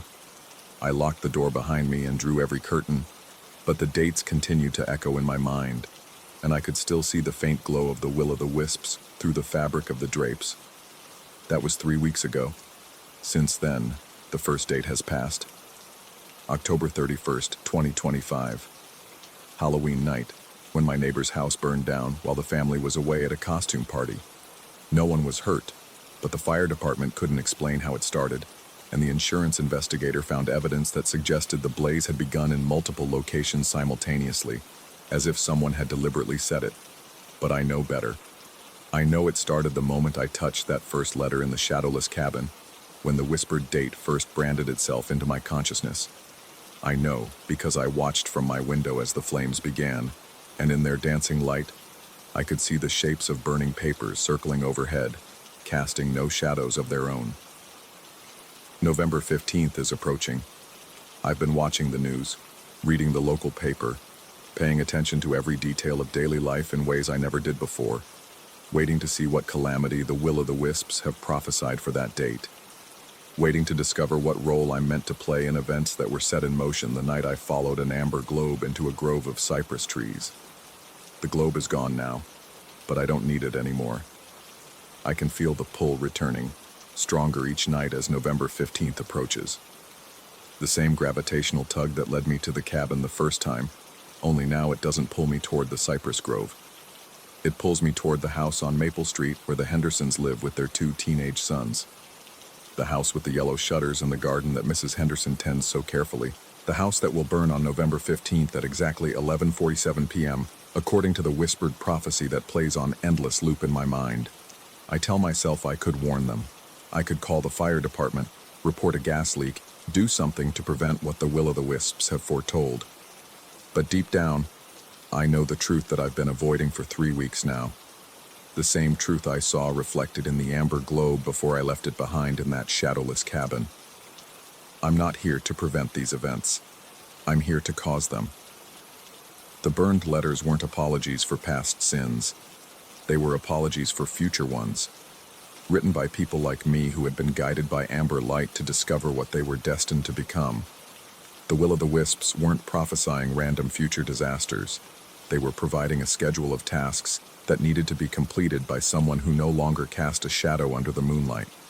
Someone who had touched those letters and absorbed the guilt they contained, becoming a vessel for the completion of unfinished business that stretched back generations. I understand now why the cabin had no shadow. It wasn't truly there, not in any physical sense. It was a way station, a place where the boundary between intention and action grows thin, where people like me are recruited for work that the living cannot do and the dead cannot complete. 3 days until November 15th. 3 days until I discover whether the Henderson house will burn because of faulty wiring, or because I help it along with a book of matches and a can of gasoline. 3 days to find out if I'm losing my mind, or if I'm about to become exactly what those whispered confessions warned me I would be. The will-o'-the-wisps are circling outside my window again tonight, their glow visible even through the drawn curtains. They're not whispering dates anymore. Now they're whispering instructions, their voices patient and persistent and absolutely certain that I will follow their guidance when the time comes. The amber globe may be gone, but the pull it created remains, growing stronger as each prophesied date approaches. And somewhere in the back of my mind, in a voice that sounds exactly like my own, I can hear myself composing the apology letter I'll write after November 15th. Another confession to be burned and scattered on the floor of a cabin that casts no shadow, waiting for the next person to find it and begin their own journey toward understanding what they were always meant to become. I'm sorry for what I did to the Hendersons, the letter will say. I should have fought harder against what I was becoming. Please forgive me. I didn't know the pull would be so strong, or that the dates would be so specific, or that crossing that threshold would change everything about who I thought I was. But I'm writing it now, before November 15th arrives, because I can feel the certainty settling into my bones like winter cold. The will-o'-the-wisps are no longer content to circle outside my window. They're pressing against the glass now, their glow bright enough to read by, and their whispered instructions are becoming impossible to ignore. The matches are in the kitchen drawer, the gasoline is in the garage. The Hendersons' house is only 6 blocks away, and tomorrow night, at exactly 11:47 p.m., I'm going to discover whether I'm a man losing his sanity to guilt and paranoia, or something else entirely. Something that was recruited in a shadowless cabin to finish work that was started long before I was born.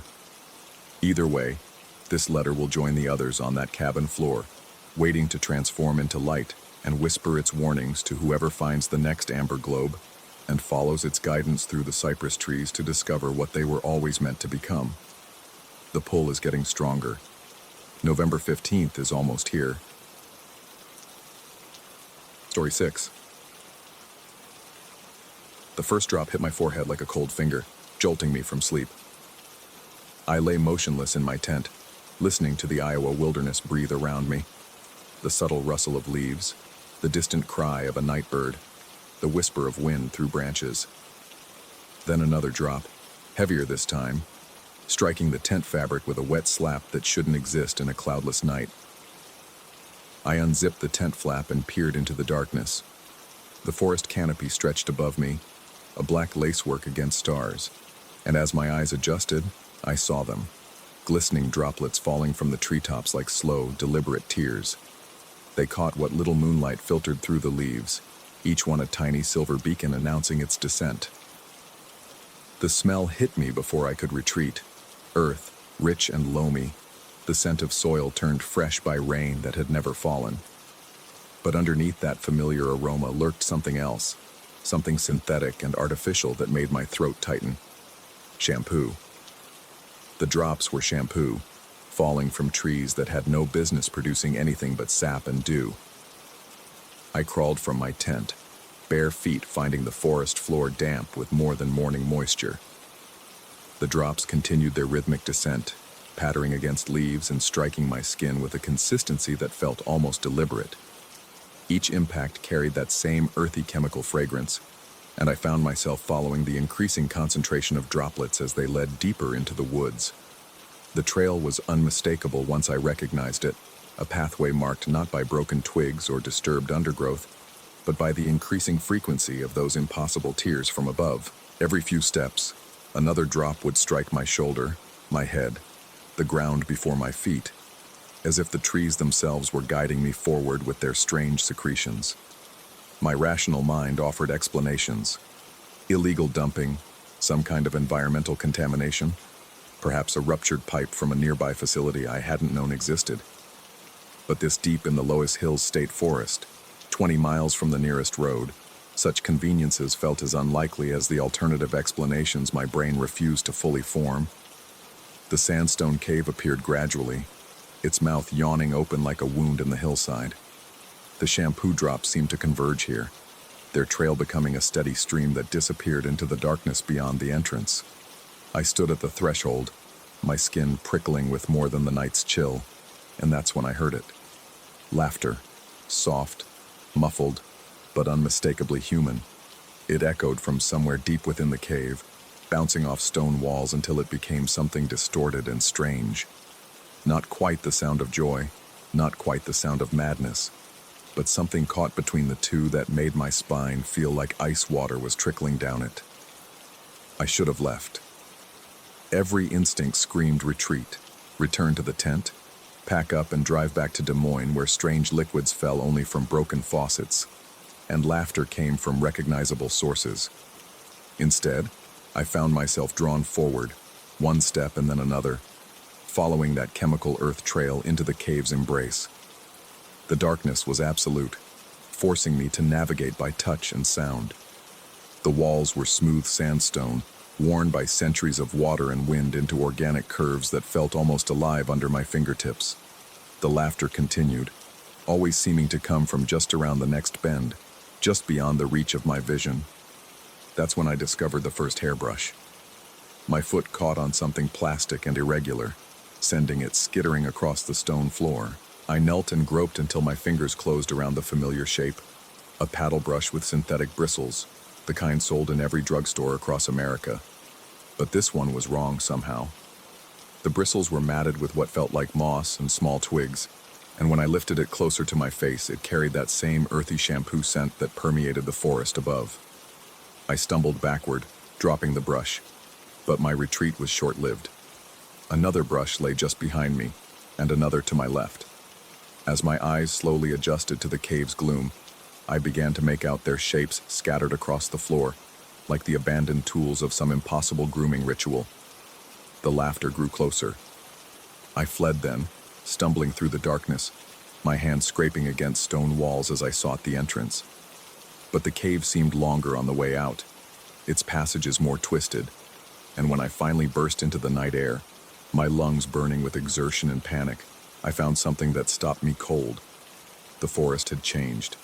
Every tree trunk bore scratch marks, long parallel grooves as if something massive had dragged claws or bristles down their bark. The marks were fresh, white wood gleaming in the starlight, and they ran in perfect vertical lines from as high as I could see down to the earth itself. But it was the roots that made my knees weak. Protruding from the soil around each tree's base were dozens of hairbrushes, their handles jutting up like the cemetery markers of some bizarre burial ground. Paddle brushes, round brushes, detangling combs, all driven into the earth with a force that had buried them to their necks, leaving only enough exposed to identify what they were. The shampoo drops continued to fall, and now I could see their source. High in the canopy, shapes moved. Human shapes, or things that might once have been human, perched in the branches like enormous birds. They worked with methodical precision, applying long strokes to something I couldn't quite see, and with each downward pull of their arms, more of that fragrant liquid rained down. They were combing the forest. I stood transfixed, watching the impossible scene unfold above me. The figures, I counted at least 6, though the shadows made it difficult to be certain, moved with the practiced efficiency of beauticians, their motions smooth and professional. They seemed to be working on the trees themselves, running brushes through bark and leaves as if styling an enormous green mane. The laughter resumed, and this time I could place its source. It came from the figures above, a soft giggling that might have been pleasant in any other context. They were enjoying their work, finding genuine pleasure in their impossible task of grooming the wilderness. One of them noticed me. It paused in its brushing, its head turning to look down at me with what might have been curiosity. Even in the darkness, I could see the gleam of teeth in what could have been a smile. Then it raised one hand, the one not holding a brush, and waved at me with the casual friendliness of a neighbor spotted across a yard. I ran. Behind me, the laughter increased, becoming a chorus of amusement that followed me back to my campsite. But even as I stuffed my gear into my backpack with trembling hands, even as I told myself that exhaustion and stress had finally caught up with my overworked mind, I could feel them watching me. The sensation was like fingers tracing my spine, a constant awareness of eyes tracking my every movement. The shampoo drops continued to fall as I packed, each one a small reminder that whatever I had seen, whatever I thought I had seen, was not finished with me yet. They struck my tent, my gear, my skin, each impact carrying that impossible scent of earth and chemicals that no rational explanation could account for. I made it to my car just as dawn began to gray the eastern sky. The engine turned over on the first try, and I had never been more grateful for the mundane reliability of machinery. But as I drove away from the campsite, my headlights sweeping across the forest one last time, I saw something that made me slam on the brakes. Every tree I passed bore fresh brush marks, and buried around their roots were hundreds of hairbrushes, their handles glinting in my headlights like accusing fingers. The grooming had expanded, spreading beyond the cave's immediate vicinity to encompass acres of woodland. And perched in every visible tree, still working with patient dedication, were the figures. They paused in their labor just long enough to wave at me as I passed, their gestures carrying the same friendly acknowledgement as before. I drove home in silence, my hands gripping the steering wheel until my knuckles went white. The radio stayed off. I couldn't bear the thought of human voices when my own sanity felt so fragile. Instead, I listened to the sound of my tires on asphalt and tried to convince myself that isolation and fatigue had conspired to create an elaborate hallucination. But 3 days later, my hair began to fall out. Not all at once, but in steady streams that clogged my shower drain and covered my pillow each morning. When I looked in the mirror, I could see thin patches spreading across my scalp like crop circles in reverse. The dermatologist found no medical cause, no signs of disease or deficiency that might explain the sudden loss. And every night I dream of brushes. In my dreams, I am back in that forest, but this time I am not on the ground looking up. I am in the canopy, my fingers wrapped around the handle of a brush that gleams with impossible cleanliness. Below me spreads an endless forest that needs tending, trees whose bark must be smoothed and whose leaves require careful arrangement. The work is satisfying in a way I can't explain, each stroke of the brush bringing order to chaos, beauty to wildness. My companions work beside me, their laughter soft and content as we transform the landscape one careful stroke at a time. And sometimes, when I wake with my pillow covered in fallen hair, I think I can still smell that earth-rich shampoo clinging to the strands. Sometimes I catch myself humming while I shower, a wordless melody that seems to match the rhythm of brushing. Sometimes I wonder if they're still out there, working through the night to groom the wilderness into something more pleasing, more civilized. Sometimes I wonder if they're waiting for me to come back, to take my place among them in the canopy where the real work gets done. And sometimes, in the deepest part of the night when sleep refuses to come, I find myself planning the drive back to Iowa, back to that forest reserve where impossible things fall from trees and laughter echoes from stone caves. After all, my hair could use a good brushing. Story 7. The isolation was supposed to heal me. That's what Dr. Henley had recommended after the breakdown. Complete separation from the noise, the pressure, the constant weight of expectations that had crushed me into that hospital bed. The mountain cabin seemed perfect. 3 weeks of nothing but pine-scented air and the distant murmur of a creek threading through granite boulders. I'd been there 4 days when I started leaving the chocolates. It wasn't planned. I'd brought a box of expensive truffles, Belgian things wrapped in delicate gold foil that crinkled like autumn leaves between my fingers. The first night, exhausted from unpacking, I'd simply left them on the kitchen counter before collapsing into bed. When I woke, I found myself disappointed to see them untouched, though I couldn't explain why I'd expected otherwise. The second night, I arranged them more deliberately, a small pyramid of golden spheres catching the lamplight, positioned precisely in the center of the weathered wooden surface. I told myself it was aesthetics, a small pleasure in an otherwise empty routine. But as I lay in bed that night, I found myself listening. For what, I couldn't say. The morning revealed the first impossibility. The chocolates were gone, but the foil wrappers remained. Not scattered or torn, but folded. Each piece of golden paper had been carefully manipulated into tiny, intricate origami figures. Birds, I thought, or perhaps flowers. They sat in a perfect line along the counter's edge, no larger than my thumbnail, their metallic surfaces catching the early sunlight streaming through the kitchen window. My hands trembled as I examined them. The folding was precise, professional, each crease sharp enough to cut, each angle mathematically perfect. I'd seen origami before, but never anything this small, this detailed. The work would have required hours, steady hands, and microscopic attention to detail. I lived alone. The nearest neighbor was 3 miles down a winding dirt road. The rational mind seeks rational explanations. Perhaps I'd eaten the chocolates myself in some fugue state brought on by the medication adjustments Dr. Henley had prescribed. Perhaps my subconscious had created the origami figures during a sleepwalking episode, though I'd never displayed such artistic skill while conscious, let alone while unconscious. But rationality felt thin up here, stretched like morning mist across the valley below. That evening, I laid out more chocolates. This time I counted them. 12 perfect spheres arranged in 3 rows of 4. I positioned a notepad nearby and sketched their exact placement, documenting angles and distances like a crime scene investigator. Before bed, I even scattered flour lightly across the floor around the counter. If someone was entering my cabin, they'd leave footprints. Sleep came fitfully. I dreamed of tiny hands working in darkness, of whispered conversations in a language that sounded like rustling paper.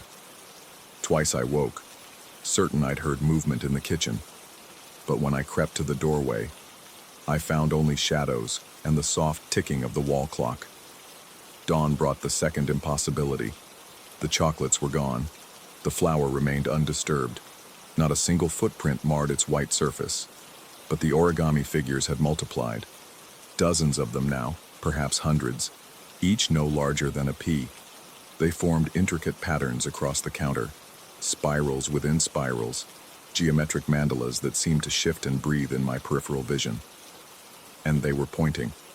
Not obviously. Nothing so crude as arrows or directional symbols. But there was an unmistakable flow to their arrangement, a current that drew the eye inexorably toward the narrow hallway leading deeper into the cabin. Following that golden stream, I found myself standing before a door I'd barely noticed during my first days here. The basement entrance. I'd assumed it was a closet, maybe storage for the owner's belongings. The door was solid oak, fitted with an old-fashioned brass lock that had seemed more decorative than functional. Now I found myself studying it with new attention, running my fingers along its edges, pressing my ear against the wood. From the other side came the sound that would haunt my remaining nights, a dry, methodical crunching, punctuated by soft clicking sounds that might have been a tongue working against teeth. The rhythm was hypnotic, almost musical. Crunch, click, click, crunch, click, click, like someone savoring something delicious in the darkness below. I tried the handle. Locked, as expected. The brass felt cold under my palm, cold enough to sting despite the cabin's warmth. When I pulled my hand away, my fingerprints remained etched in what looked like frost, though the metal had felt dry to the touch.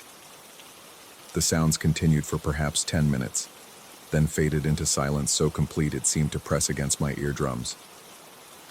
Over the following days, the pattern established itself with clockwork precision. Each evening, I would arrange the chocolates, sometimes 12, sometimes 24, once an entire layer covering the counter surface. Each morning, I would find them transformed into increasingly elaborate origami displays, all pointing toward that locked basement door. And always just after dawn, came the sounds from below, that patient, satisfied crunching. I began to document everything, timestamps, temperature readings, detailed sketches of each origami arrangement. The figures were becoming more complex, more unsettling. What had begun as simple birds and flowers evolved into shapes that hurt to look at directly, geometries that seemed to fold in on themselves, creating optical illusions that left me dizzy and disoriented. The pointing became more insistent too. Where the early arrangements had suggested direction through subtle flow, the newer displays formed explicit arrows, hands with extended fingers, even what appeared to be miniature compasses with golden needles all aligned toward the basement door. My sleep suffered. Every night brought dreams of descending stairs, of finding something waiting in the darkness below. I would wake with the taste of chocolate on my tongue, though I hadn't eaten any in days. The crunching sounds grew louder, more frequent. Sometimes they seemed to come from directly beneath my bed, as if whatever lived below was following my movements through the floorboards. On the 10th night, I decided to stay awake. I positioned myself in the living room with a clear view of the kitchen, armed with a thermos of coffee and a notebook. The chocolates sat in their usual arrangement, a simple circle this time, 24 pieces forming a perfect ring. I would catch whatever was doing this, document it, prove to myself that there was a rational explanation. The hours crawled by. Midnight came and went. My eyes burned from staring at the counter, but I refused to blink for more than a few seconds at a time. Nothing moved. The cabin was silent except for the wind in the pines outside and my own breathing. At 3:17 a.m., I noticed the first change. One of the chocolates was gone, not moved, not disturbed, simply absent, as if it had never existed. The circle remained perfect, but now consisted of 23 pieces instead of 24.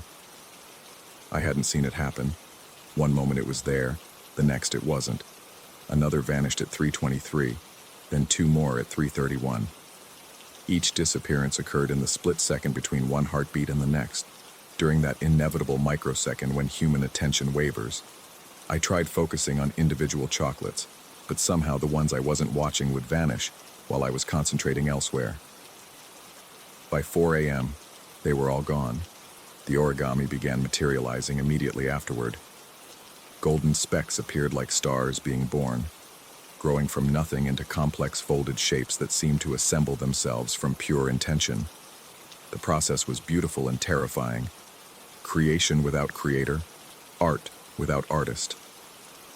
This time, the arrangement was unmistakable. Every single figure pointed directly at the basement door, not just in general direction, but with mathematical precision, as if guided by invisible surveying equipment. They formed a golden river flowing across the counter, down the cabinet faces, across the floor, leading in a perfectly straight line to that locked oak barrier. And from below came new sounds, not just crunching now, but what sounded almost like conversation. Multiple voices, perhaps, though too muffled to make out words. The rhythm suggested questions and answers, statements and responses. Sometimes laughter, soft, dry, like pages rustling in an old book.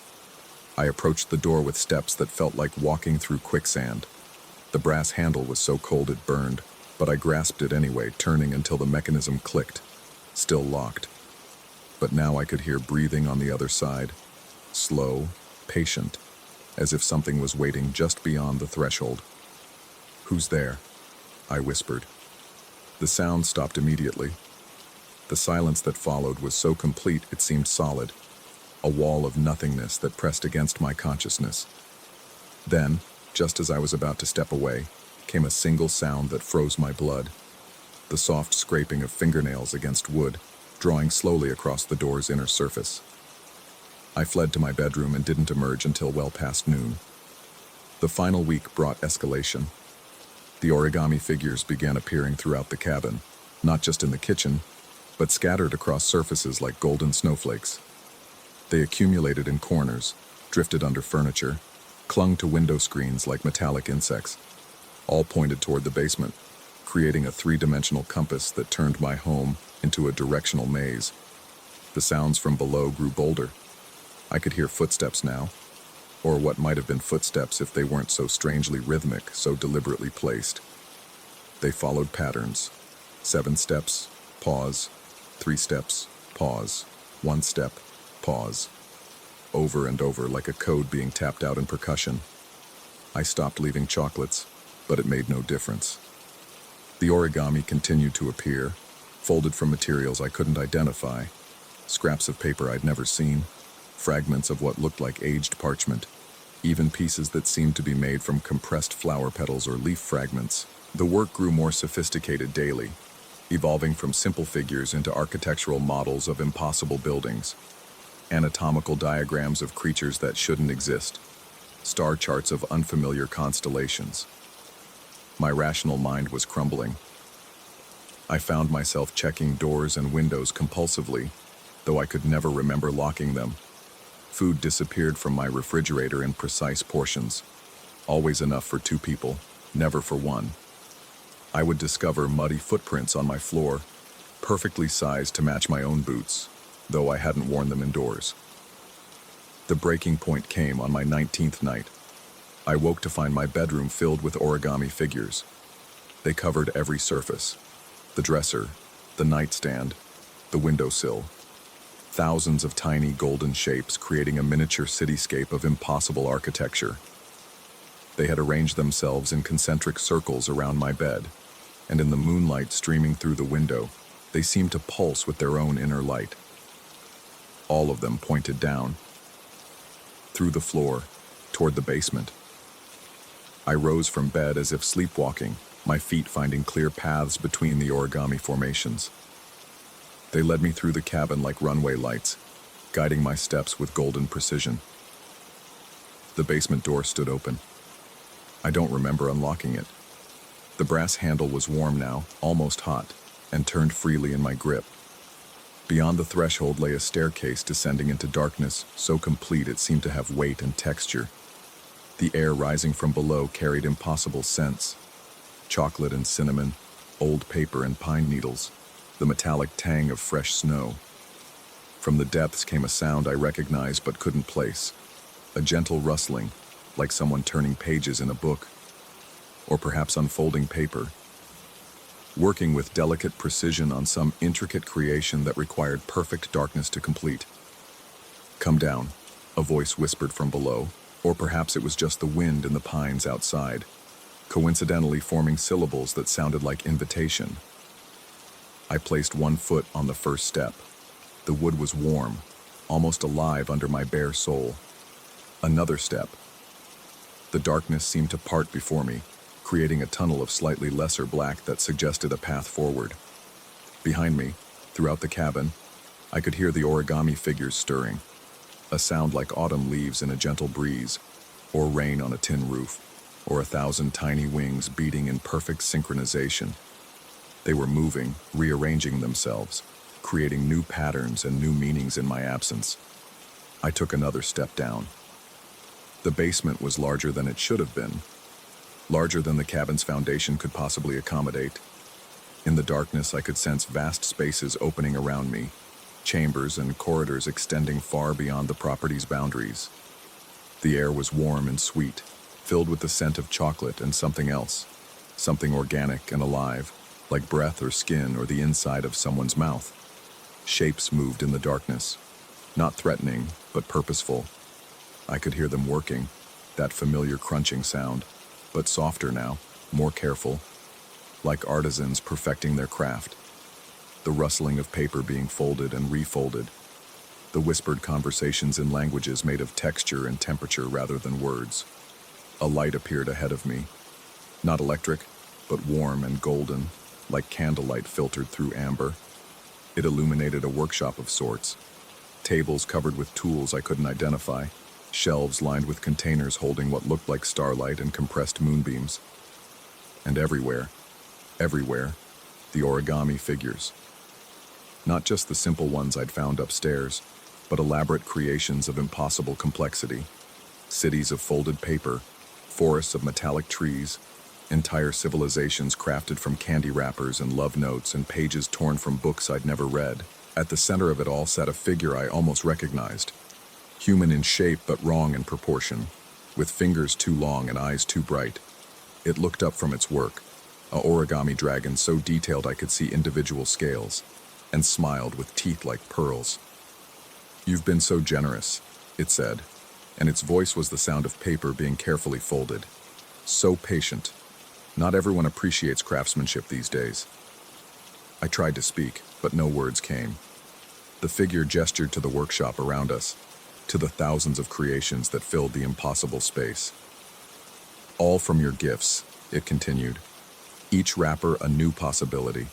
Each piece of foil a fresh canvas. You understand the value of small things, don't you?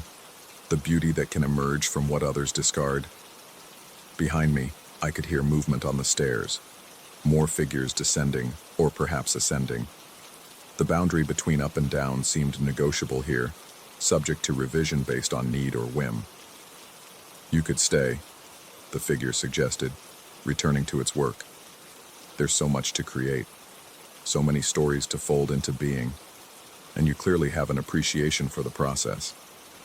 I watched its fingers move with inhuman precision, each fold creating new possibilities, new realities. The dragon in its hands was becoming something else. A flower, perhaps, or a star, or a face I thought I might recognize. The offer hung in the air like incense, sweet and compelling. Around me, the workshop hummed with creative energy. I could feel inspiration flowing through the space like electricity, like blood, like the breath of sleeping giants. This was where impossible things were born, where the discarded and forgotten were transformed into art. Part of me wanted to accept, to learn the techniques that could fold reality like paper, that could create meaning from trash and beauty from abandonment. To join this community of craftsmen working in the spaces between what is and what could be. But another part, the part that still remembered sunlight and the taste of morning coffee, turned away from the light, climbed back up those warm wooden stairs, emerged into a cabin that suddenly felt small and ordinary and heartbreakingly real. I left the next morning, throwing my belongings into the car without ceremony or careful packing. The origami figures remained throughout the cabin, but they no longer pointed toward the basement. Instead, they seemed to wave goodbye, tiny golden hands flickering in the morning light. As I drove down the mountain road, I glanced in the rearview mirror to see the cabin one last time. Smoke was rising from the chimney, though I was certain I'd extinguished the fire. And there, barely visible in the kitchen window, stood a figure that might have been human. It raised one impossibly long hand in farewell, then stepped back into shadows that seemed deeper than the room should have allowed. I've been back in the city for 3 months now. Dr. Henley says I'm making excellent progress. The medication is helping. The dreams are less frequent. I've returned to work, to routine, to the comfortable boundaries of normal life. But sometimes, when I'm opening mail or unwrapping a gift, I find myself folding the paper afterward. Just simple shapes at first. Birds, flowers, the basic forms everyone learns in elementary school. But my fingers seem to remember techniques I never learned, creating increasingly complex figures that shouldn't be possible with my limited skill. And sometimes, late at night, when the city is as quiet as it ever gets, I think I can hear that familiar sound, the gentle crunching of someone enjoying a chocolate in the darkness, followed by the soft rustle of paper being folded into impossible shapes. I've started buying chocolates again, expensive ones, wrapped in gold foil. I tell myself they're for the office, for client meetings, for the small social obligations that fill a normal life. But I always seem to have extras, and I always seem to leave them on my kitchen counter, arranged in patterns that feel somehow significant, somehow necessary, just in case. Story 8. The engine coughed once, twice, then died with the finality of a last breath. The sudden silence was deafening after hours of steady rumbling, leaving only the whisper of cooling metal and the distant howl of wind through the trees lining Clinton Road. My headlight carved a pale cone through the darkness ahead, illuminating perhaps 30 feet of cracked asphalt before surrendering to the impenetrable black that seemed to press against the glass like something alive. I coasted to a stop, the motorcycle's momentum carrying me just far enough to reach what appeared to be a small clearing on the roadside. The kickstand clicked into place with a sound that seemed unnaturally loud in the stillness. I pulled off my helmet and immediately regretted it. The night air struck my face like a cold slap, carrying with it the scent of decay and something else, something metallic that made my stomach clench. That's when I noticed the phone booth. It stood maybe 20 feet from where I'd stopped, bathed in the weak spillover from my headlight.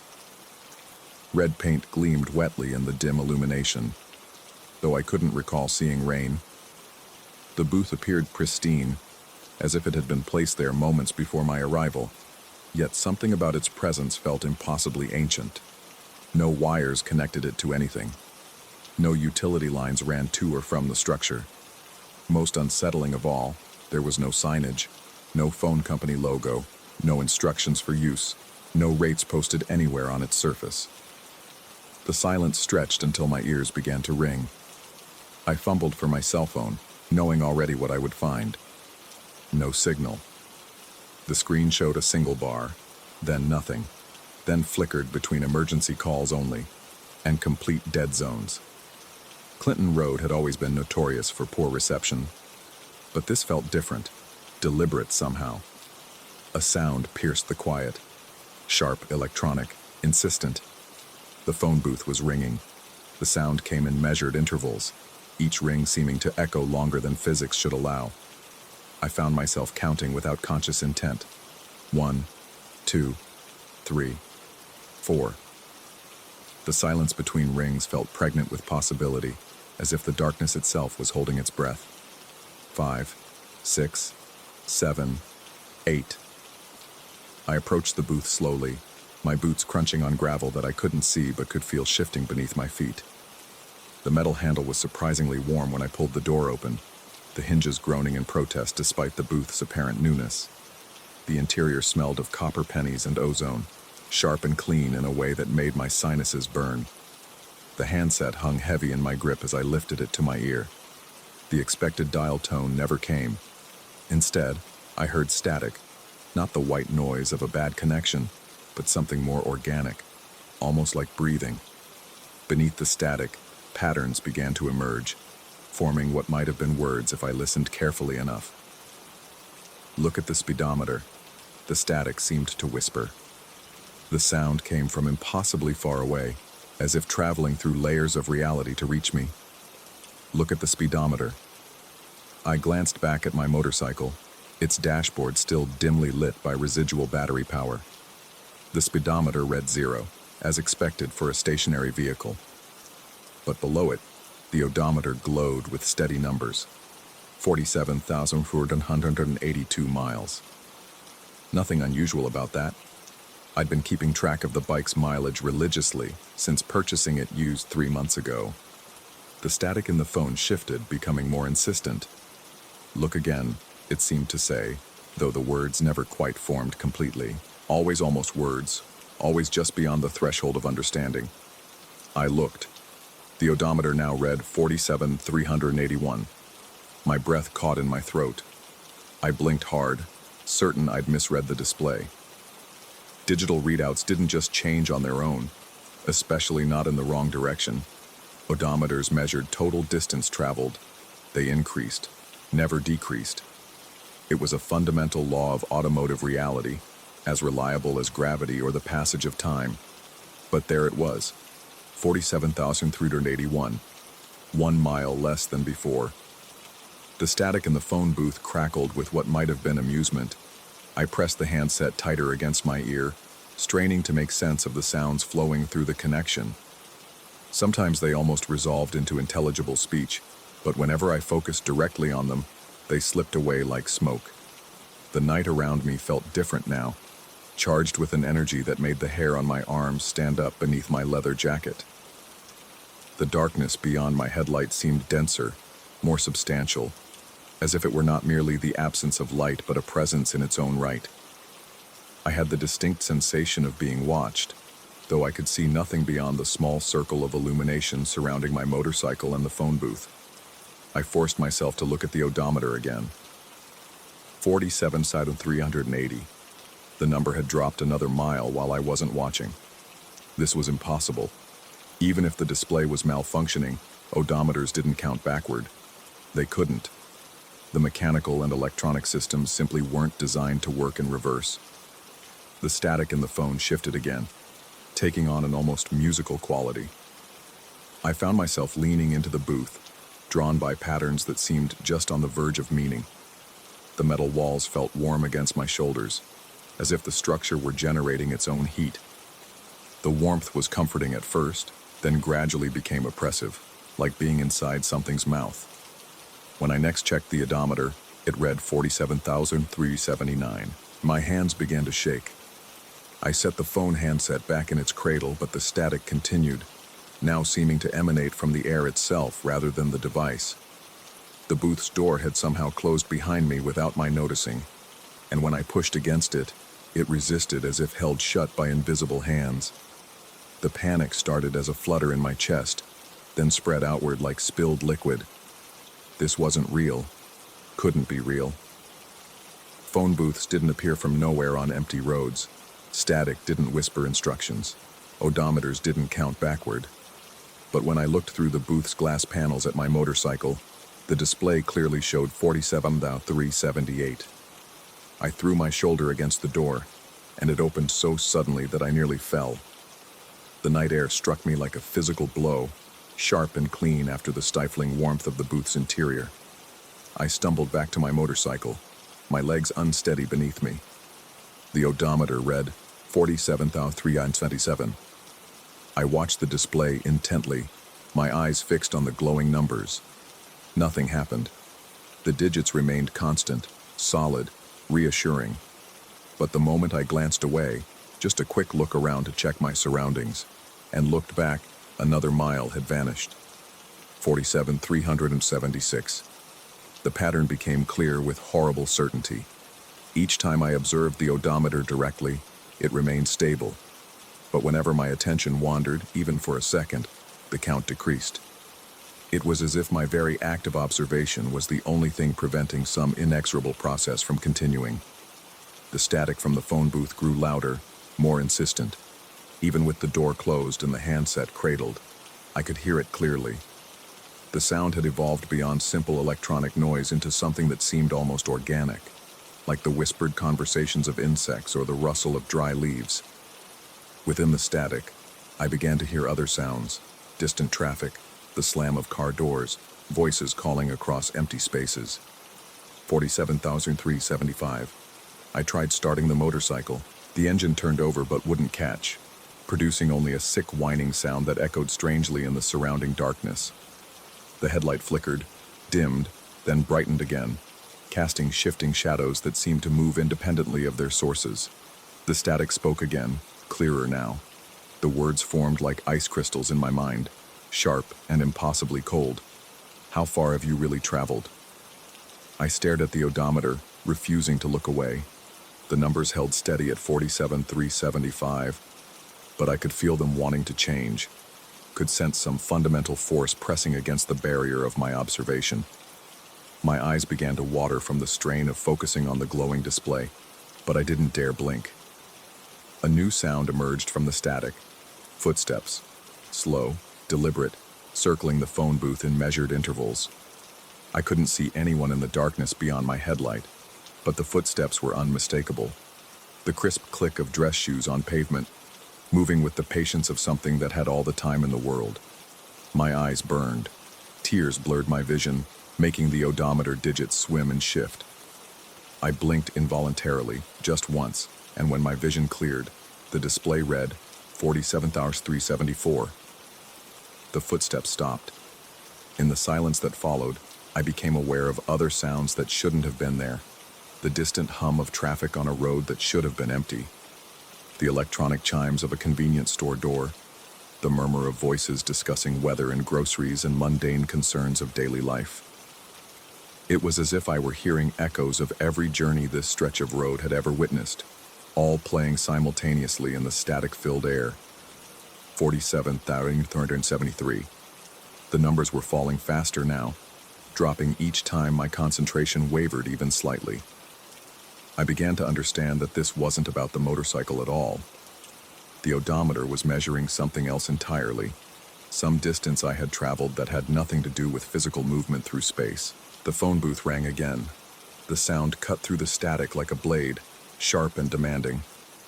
I found myself walking toward it before I'd consciously decided to move, my legs carrying me forward with a will of their own. The handset felt heavier this time, as if it were made of lead rather than plastic. The voice that emerged from the static was clearer now, though still distorted. How many miles until you reach where you started? I wanted to ask what that meant, but the words wouldn't come. My throat felt tight, constricted, as if something were wrapped around my neck. I could only listen as the voice continued, each word forming with crystalline clarity in the electronic snow. Every journey ends where it began.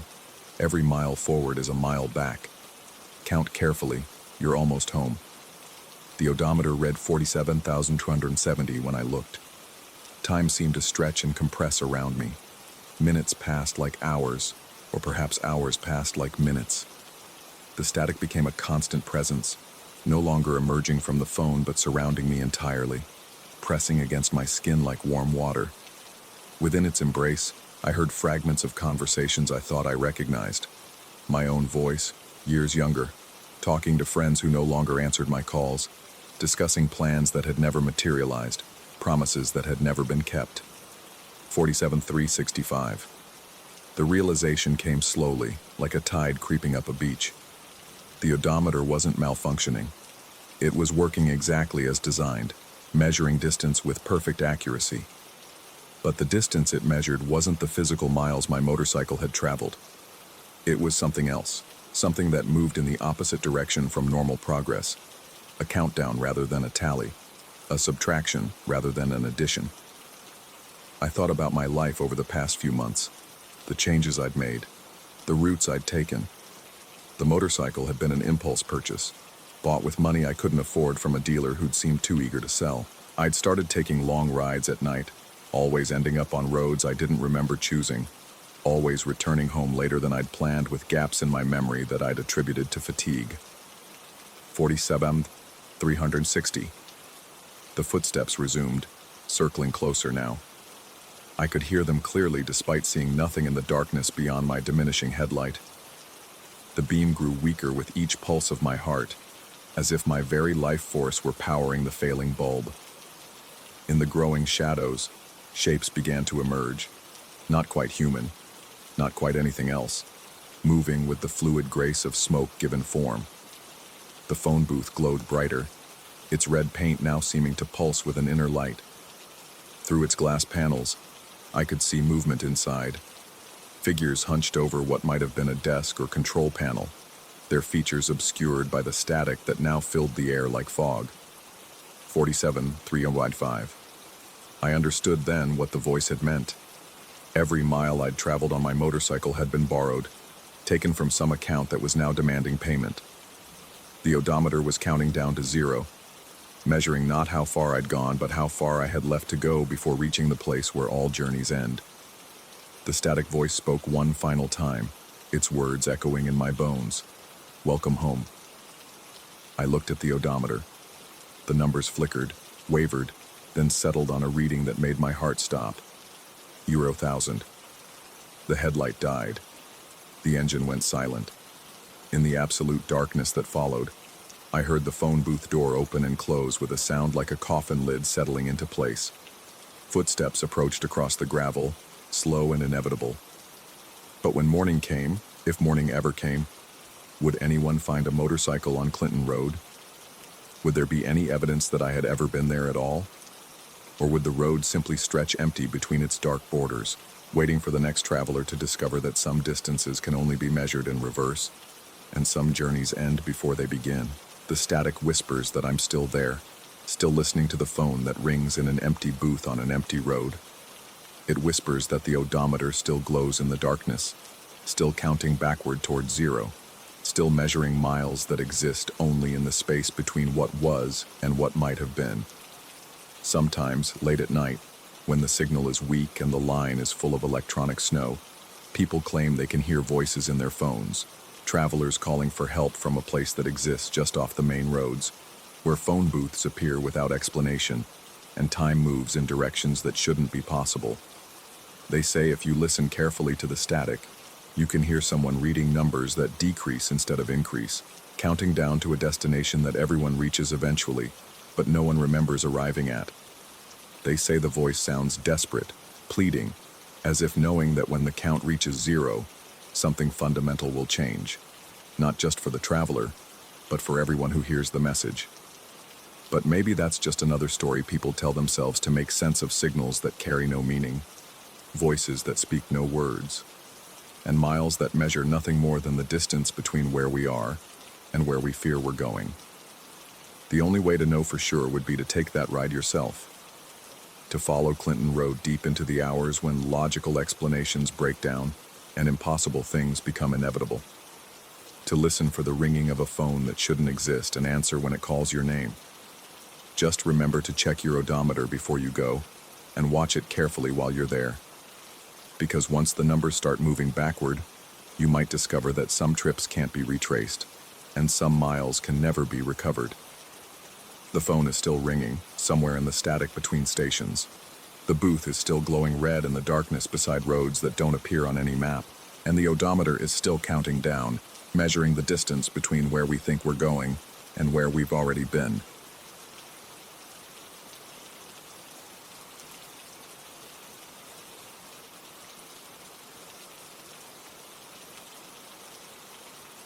Story 9.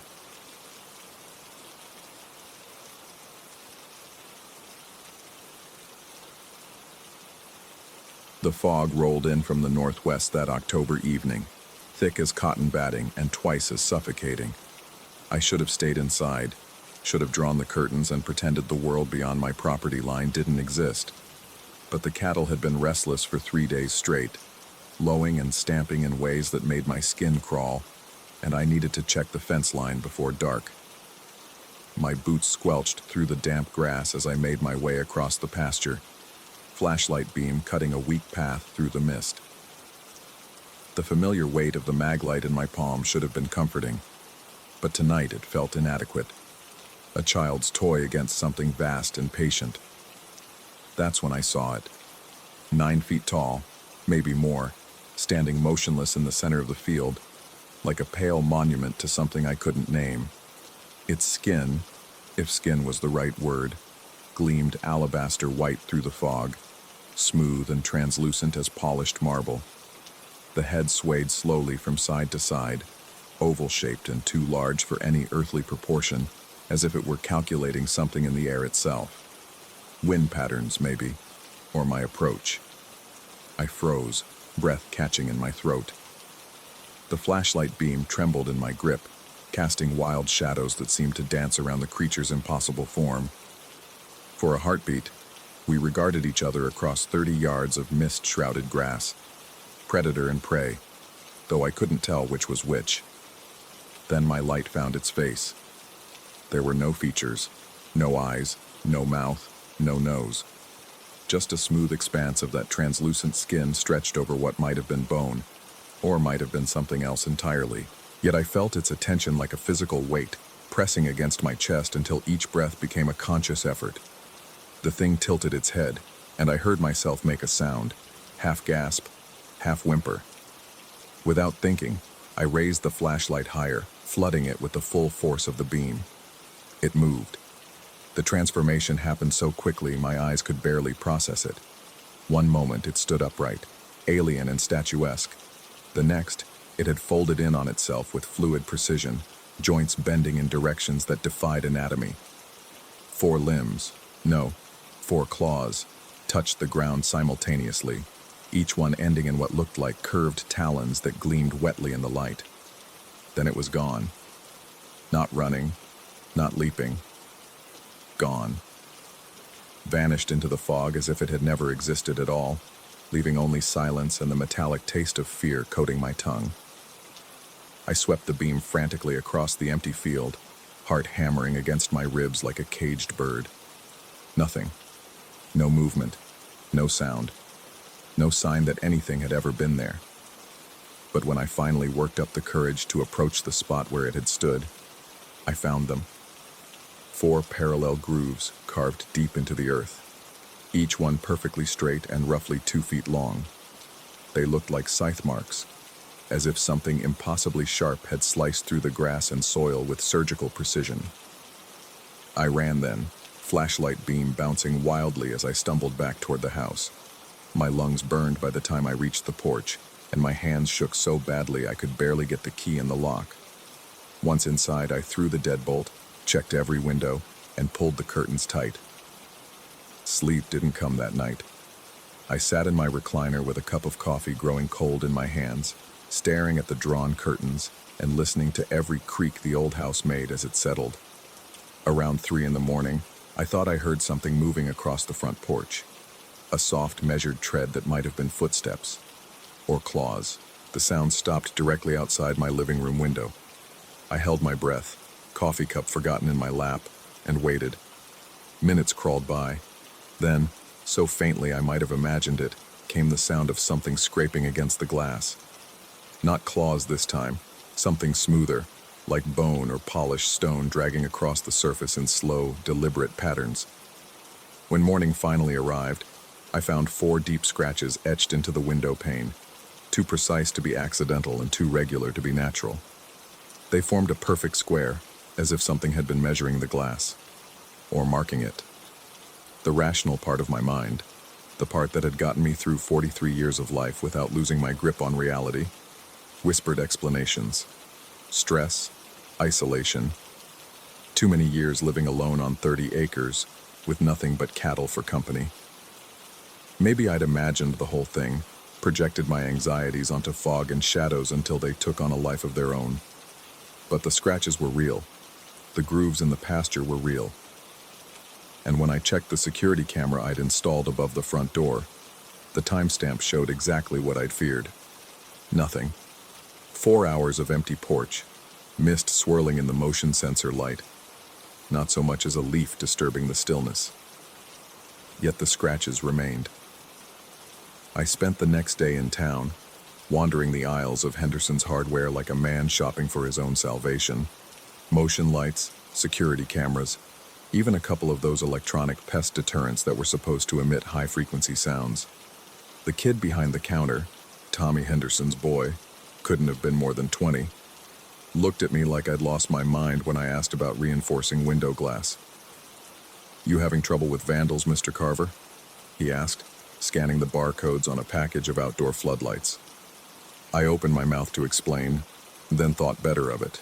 How do you tell someone about a 9-foot alabaster creature that folds itself into claws and vanishes without a trace?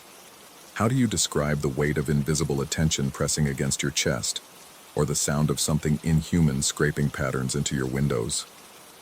"Something like that," I muttered, paying in cash and avoiding his eyes. That evening I installed the new equipment with methodical precision. Motion sensors on every corner of the house, cameras covering all approaches, lights bright enough to turn midnight into noon at the flip of a switch. If something came back, I'd be ready.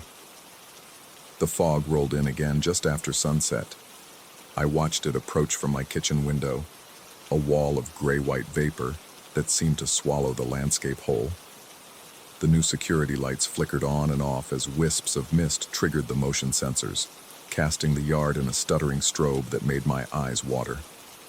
Around 9 o'clock, the cattle started lowing again.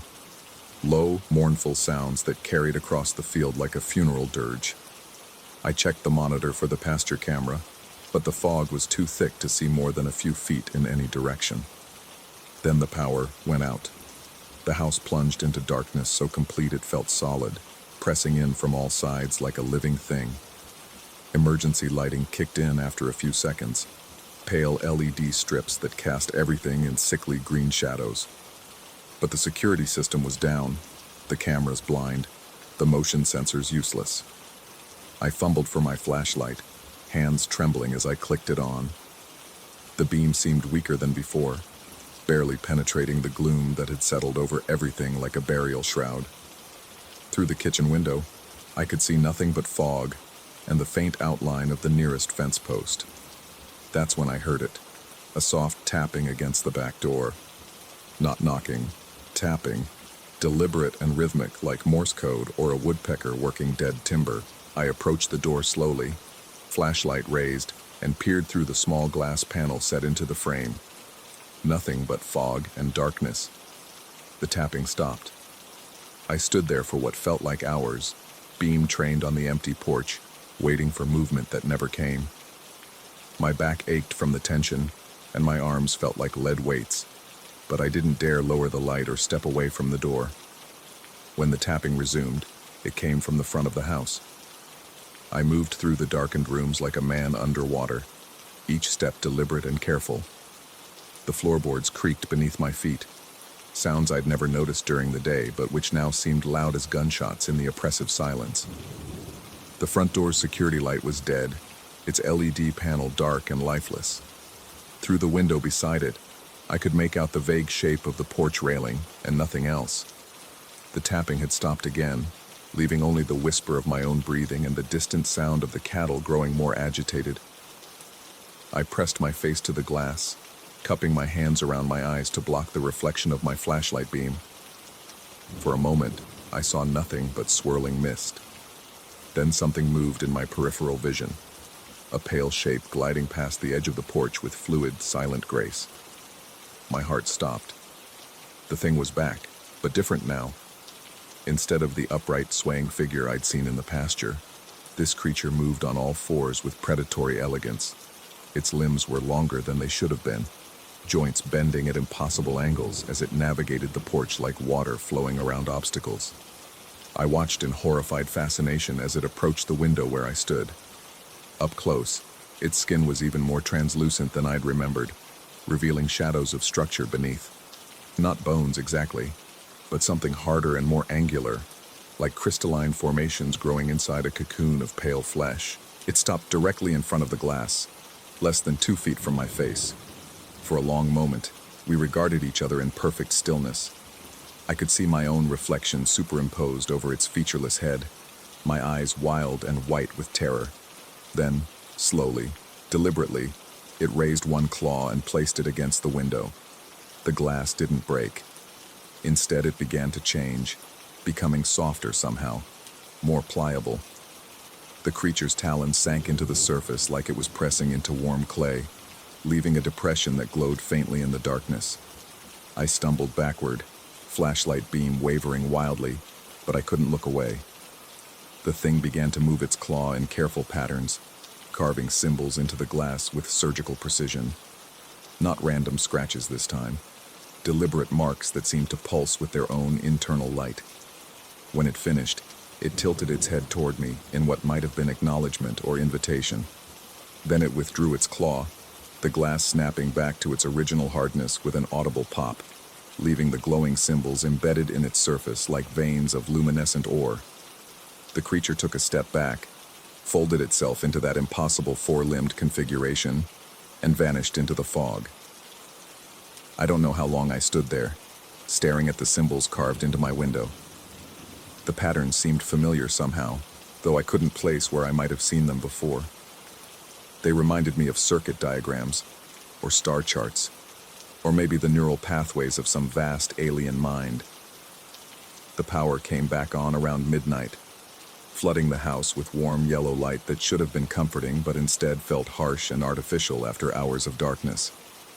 I checked every camera, reviewed every sensor log, searched through 4 hours of recorded footage. Nothing. As far as the security system was concerned, I'd spent the evening alone, talking to shadows and carving patterns into my own windows. But the symbols remained, glowing faintly in the restored porch light like radioactive tattoos etched into the glass. And when I looked closer, I realized they weren't just carved into the surface. They went all the way through, visible from both sides, as if something had reached into the very molecular structure of the material and rearranged it at will. I called in sick the next morning and drove to the county library, desperate for answers I wasn't sure I wanted to find. Mrs. Peterson, the librarian who'd known me since I was 12, looked concerned when I asked about local folklore and unexplained phenomena. She directed me to a dusty section in the basement where old newspapers and historical documents were stored in bankers' boxes that smelled of mildew and forgotten time.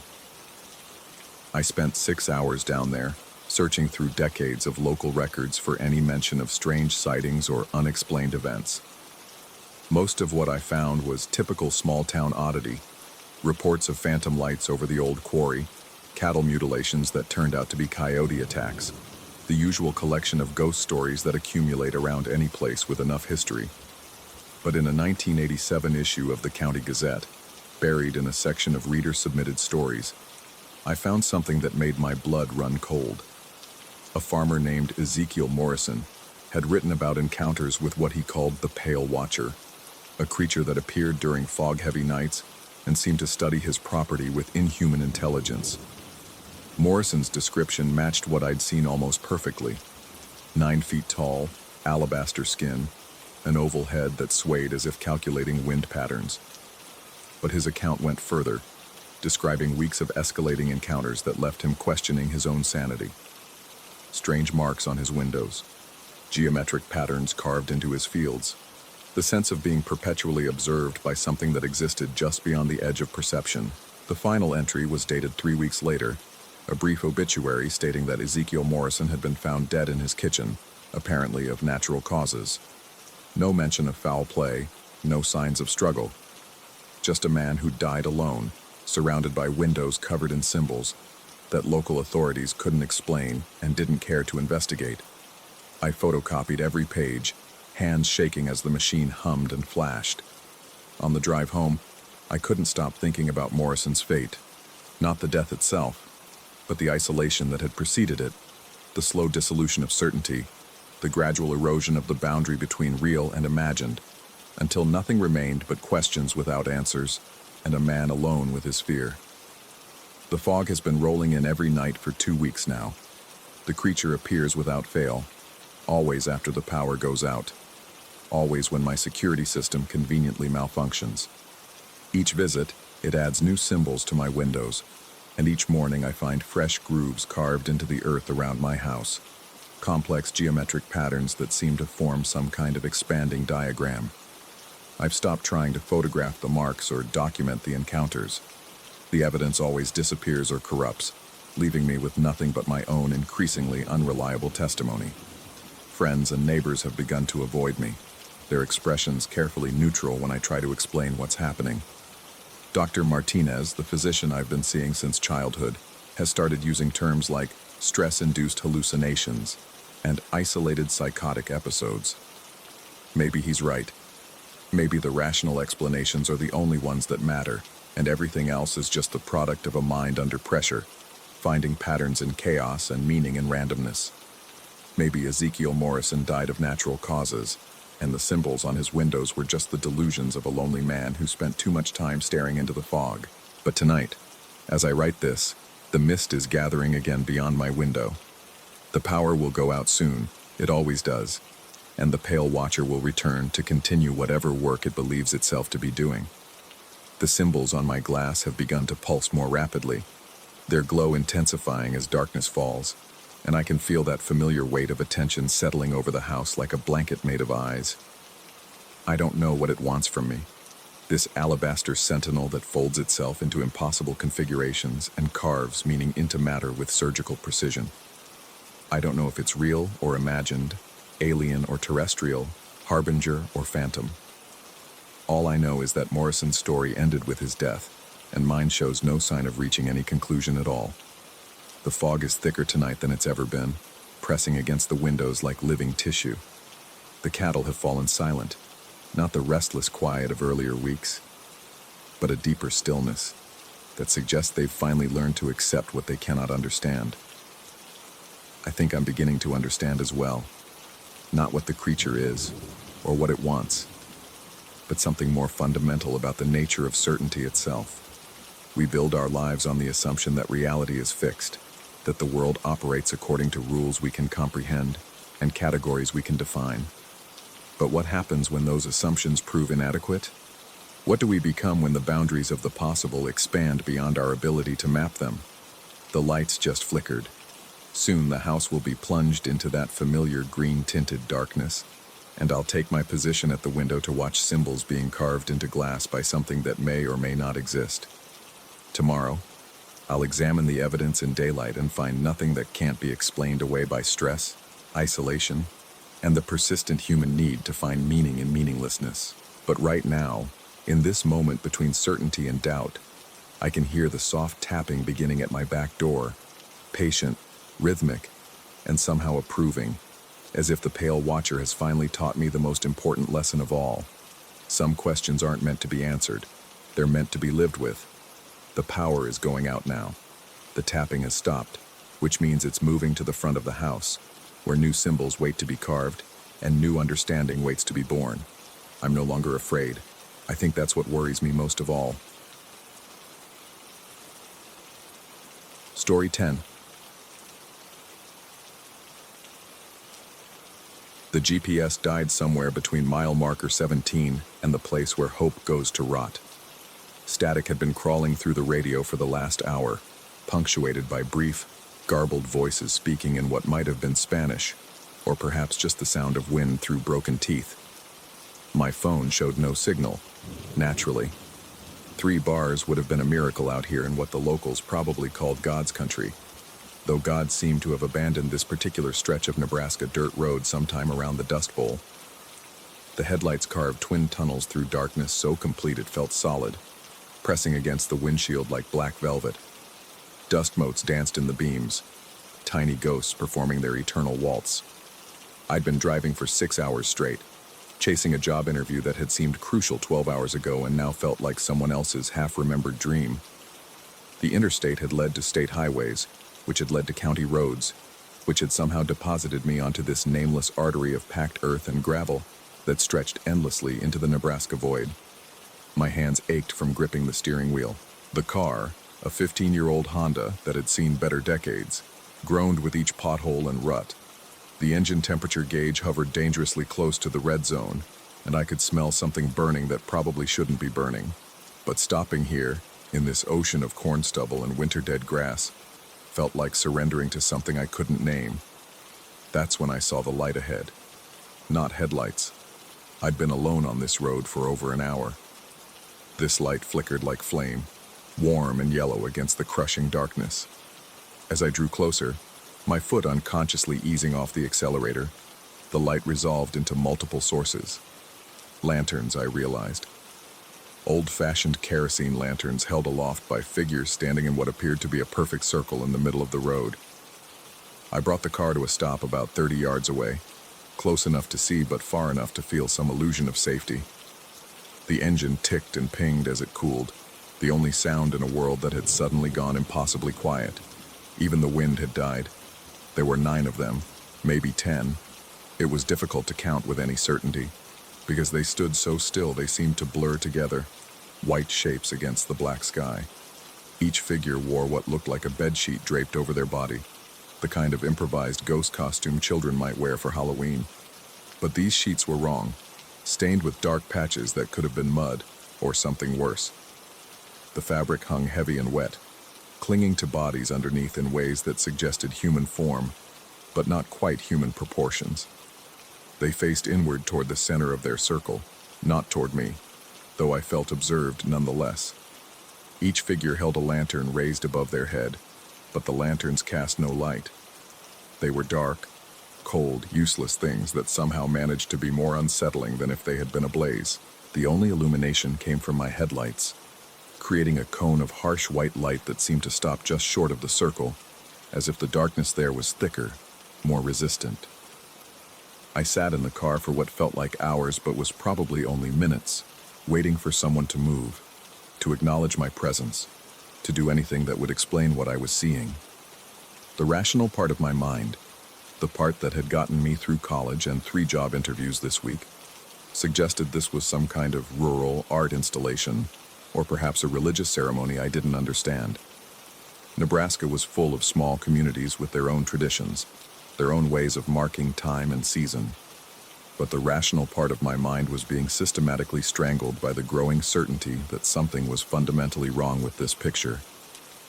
The figures were too still.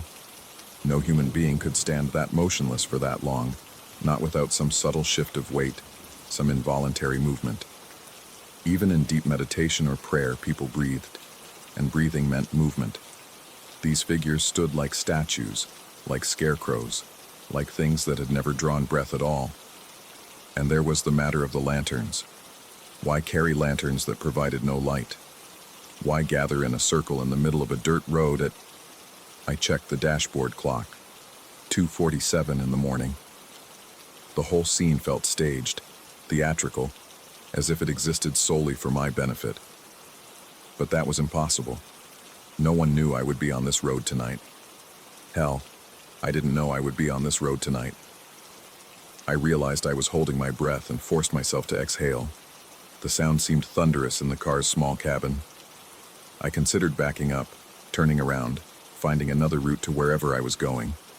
But the road behind me stretched into darkness just as complete as what lay ahead, and I had no guarantee that reversing would lead me anywhere except deeper into this rural maze. Instead, I reached for the headlight switch and flicked it off, then on again. A universal signal, the equivalent of clearing your throat in the presence of strangers. The brief moment of darkness was like being swallowed, but when the lights came back on, the circle was empty. Not gone, empty. As if the figures had simply dissolved into the night air, leaving behind only the faint impression that something had been there moments before. The road stretched clear ahead.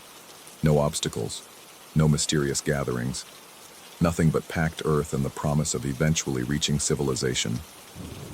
I sat staring at the empty road for a long moment, my heart hammering against my ribs.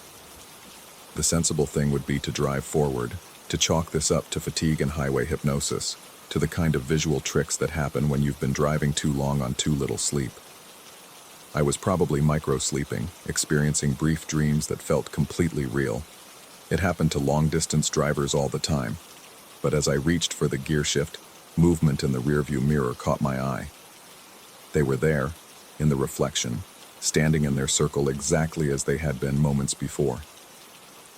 9 or 10 figures in mud-stained sheets, lanterns raised, facing inward in perfect stillness. I could see them clearly in the mirror, illuminated by my own taillights, which cast everything in hellish red. I spun around in my seat, craning my neck to look through the rear window. The road behind me was empty, just as empty as the road ahead. But when I looked back at the rearview mirror, there they were, as clear as if they were standing directly behind my car. My hands shook as I adjusted the mirror, tilting it up and down, side to side. The figures remained constant, unmoving, their lanterns dark and their faces hidden beneath white cotton shrouds. I could see details now that I hadn't noticed before. The way the mud stains formed patterns across the sheets, almost like writing in some language I didn't recognize.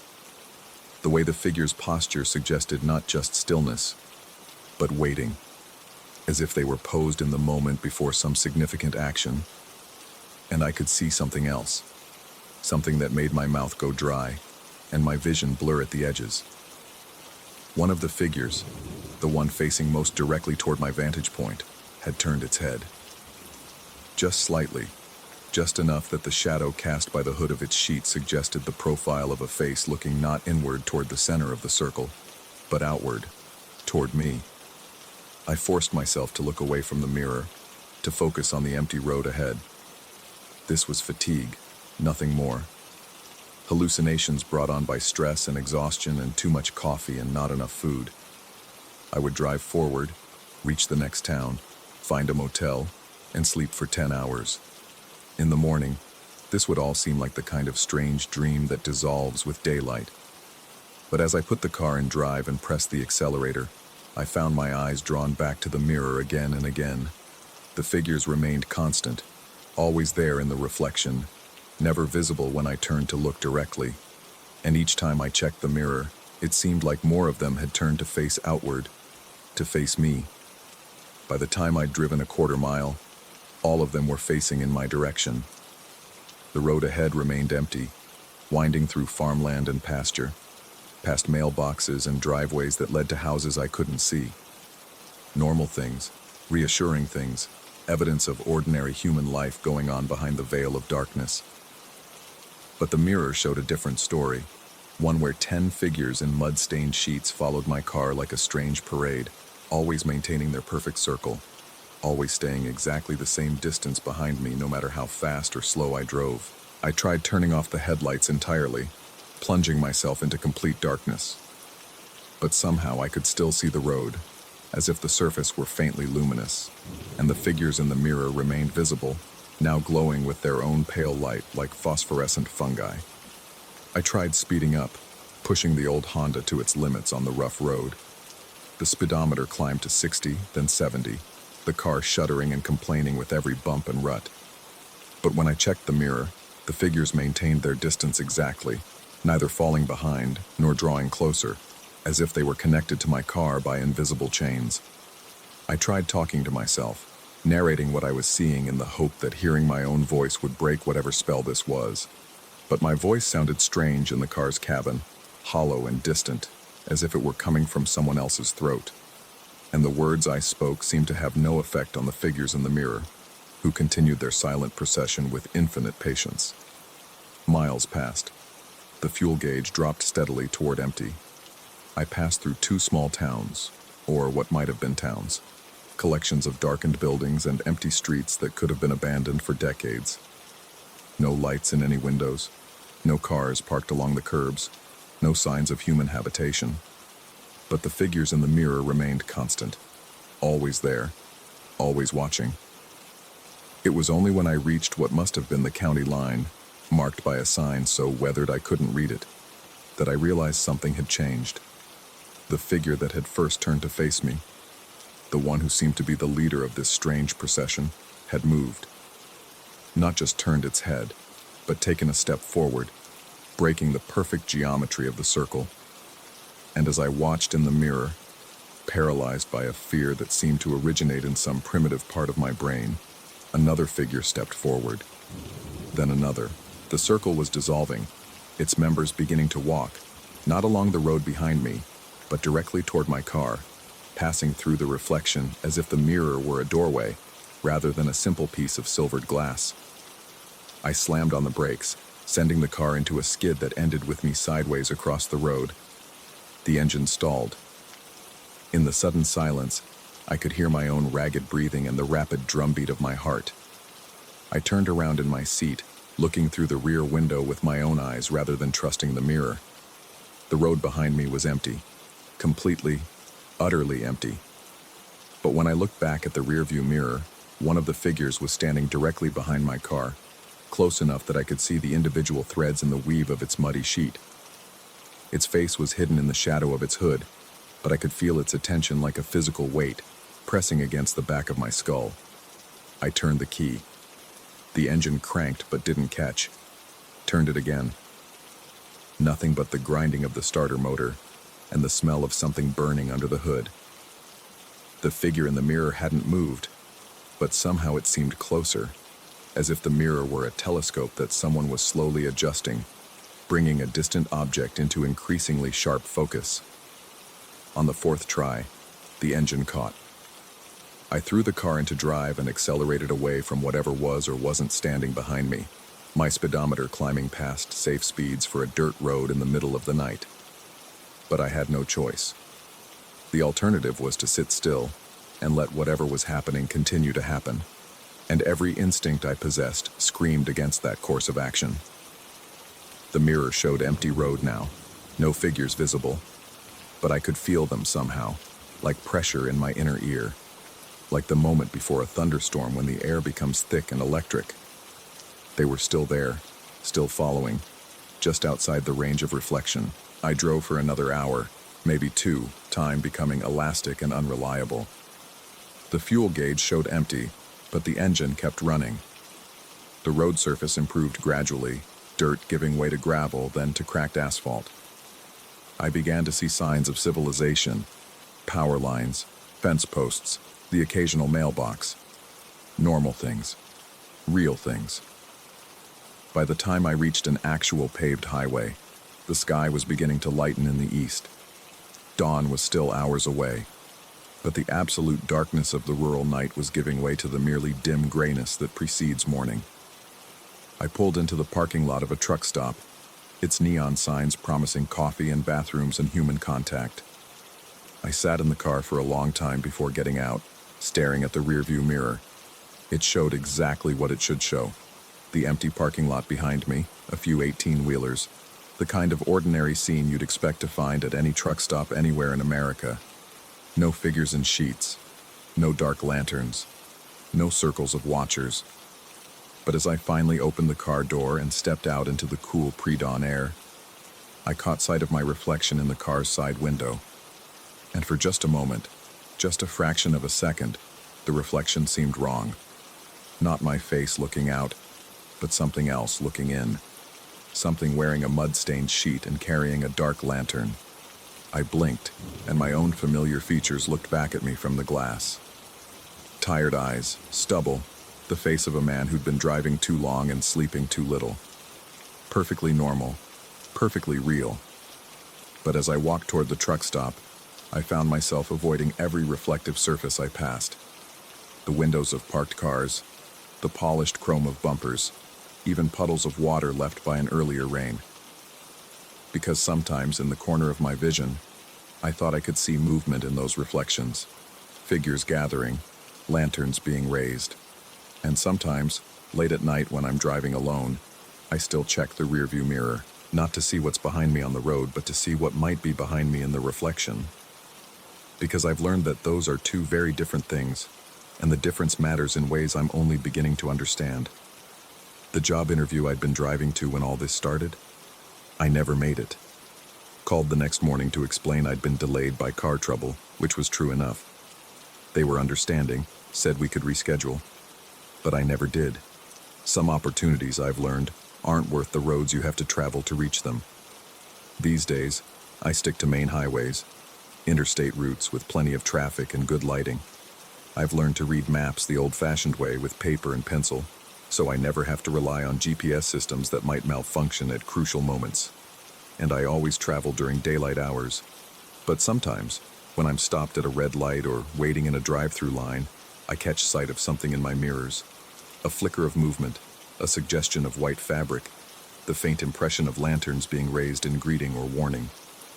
And I remember that circle of figures on that unnamed road, standing in the darkness with their dark lanterns and their patient, eternal watching. I remember how they dissolved when my headlights found them, and how they reappeared in reflections, and how they began to walk toward me through glass that should have been nothing more than glass. I don't know if they were real.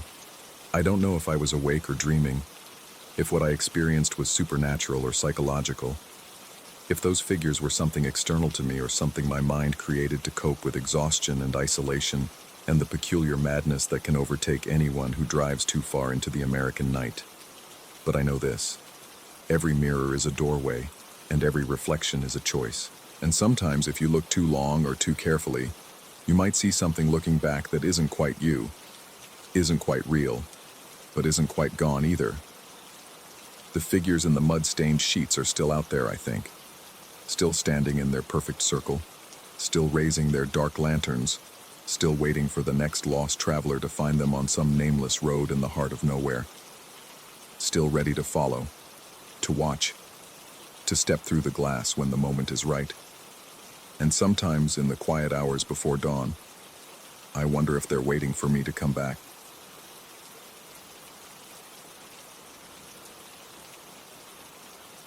Story 11.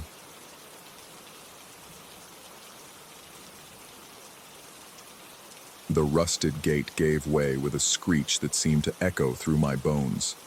I shouldn't have been there, trespassing on private property in the Irish countryside, chasing ghost stories and folklore like some amateur paranormal investigator. But the local pub talk had been too tantalizing. Stories of Blackmore Castle, burned to its foundations 3 centuries ago, where time itself had supposedly gone wrong. The path through the overgrown brambles led me deeper into what had once been manicured grounds. Skeletal tree branches clawed at my jacket as I pushed forward, the late afternoon mist rolling in from the hills like searching fingers. The smell hit me first. Not the earthy dampness I'd expected, but something sharper. Something that made my nostrils burn and my throat close up. Charcoal, fresh charcoal, as if someone had just extinguished a massive fire. When the ruins finally emerged from the fog, my breath caught. The guidebooks hadn't done justice to the sheer scale of destruction. What remained of Blackmore Castle stood like broken teeth against the darkening sky. Blackened stone walls jutting up at impossible angles, their surfaces so thoroughly charred they seemed to absorb what little light filtered through the clouds. The central tower, somehow more intact than the rest, rose above the wreckage like an accusatory finger. But it was wrong. All of it. The char marks were too crisp, too defined. Stone didn't burn like wood, didn't leave these perfect carbon impressions that looked fresh enough to smudge if I touched them. I'd researched the fire extensively. It had happened in 1724, nearly 300 years ago. Weather and time should have softened these edges, should have worn away the evidence of that terrible night. I picked my way through the debris field that had once been the Great Hall, my boots crunching on what I hoped was only gravel.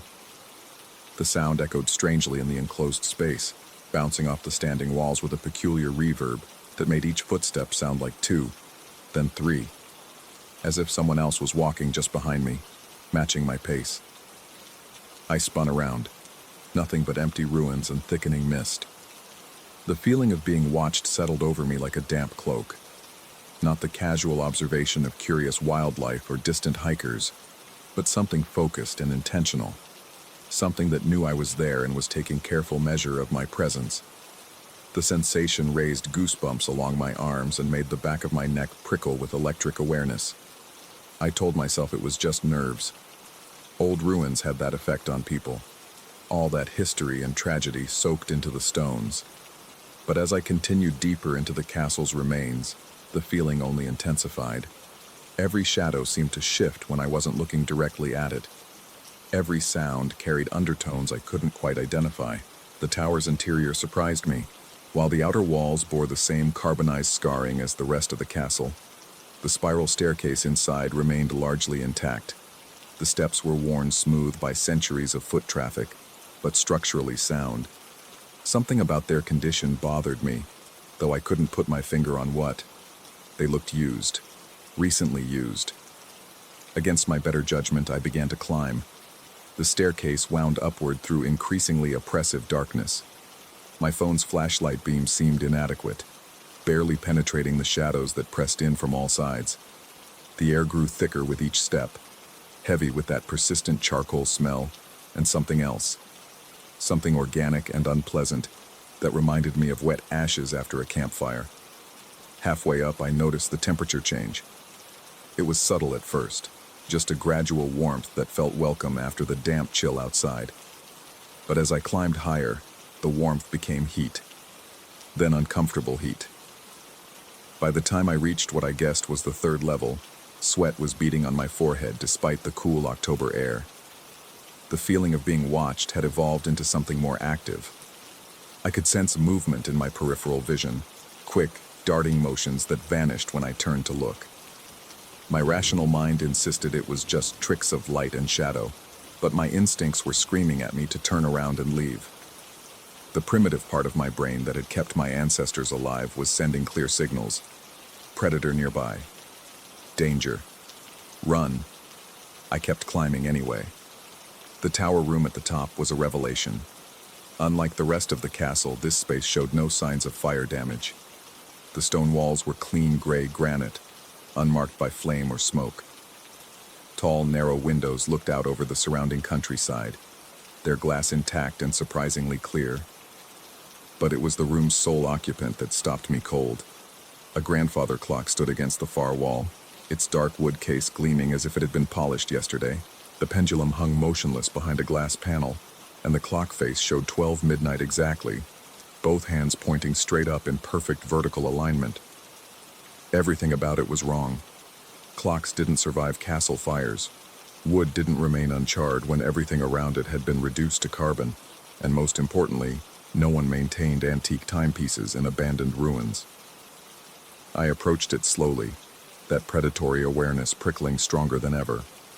The craftsmanship was exquisite. Hand-carved details in the wood case, brass fittings that gleamed with care, and a face of white porcelain marked with elegant Roman numerals. But there was something off about the proportions, something that made my eyes water when I tried to focus on the details too closely. The minute hand was pointing in the wrong direction. Not wrong in the sense that it indicated the incorrect time, but wrong in its fundamental orientation. It pointed counterclockwise from the 12, as if the clock measured time in reverse. The hour hand maintained its traditional position, but the minute hand had been mounted backward, creating a visual discord that made my brain itch. Common sense told me to leave it alone. Every survival instinct I possessed was firing simultaneously, flooding my system with adrenaline and the urgent need to escape. But curiosity, that fatal human flaw, overrode my better judgment. I reached for the small winding key that hung from a chain on the clock's side. The metal was warm against my fingers, warmer than it should have been in the cool tower room. As I inserted the key into the winding mechanism and began to turn it, I heard the first sound the castle had made since my arrival, a low, resonant humming that seemed to come from the stones themselves. One full turn, 2, 3. On the fourth turn, the clock came to life. The pendulum began its measured swing, but wrong.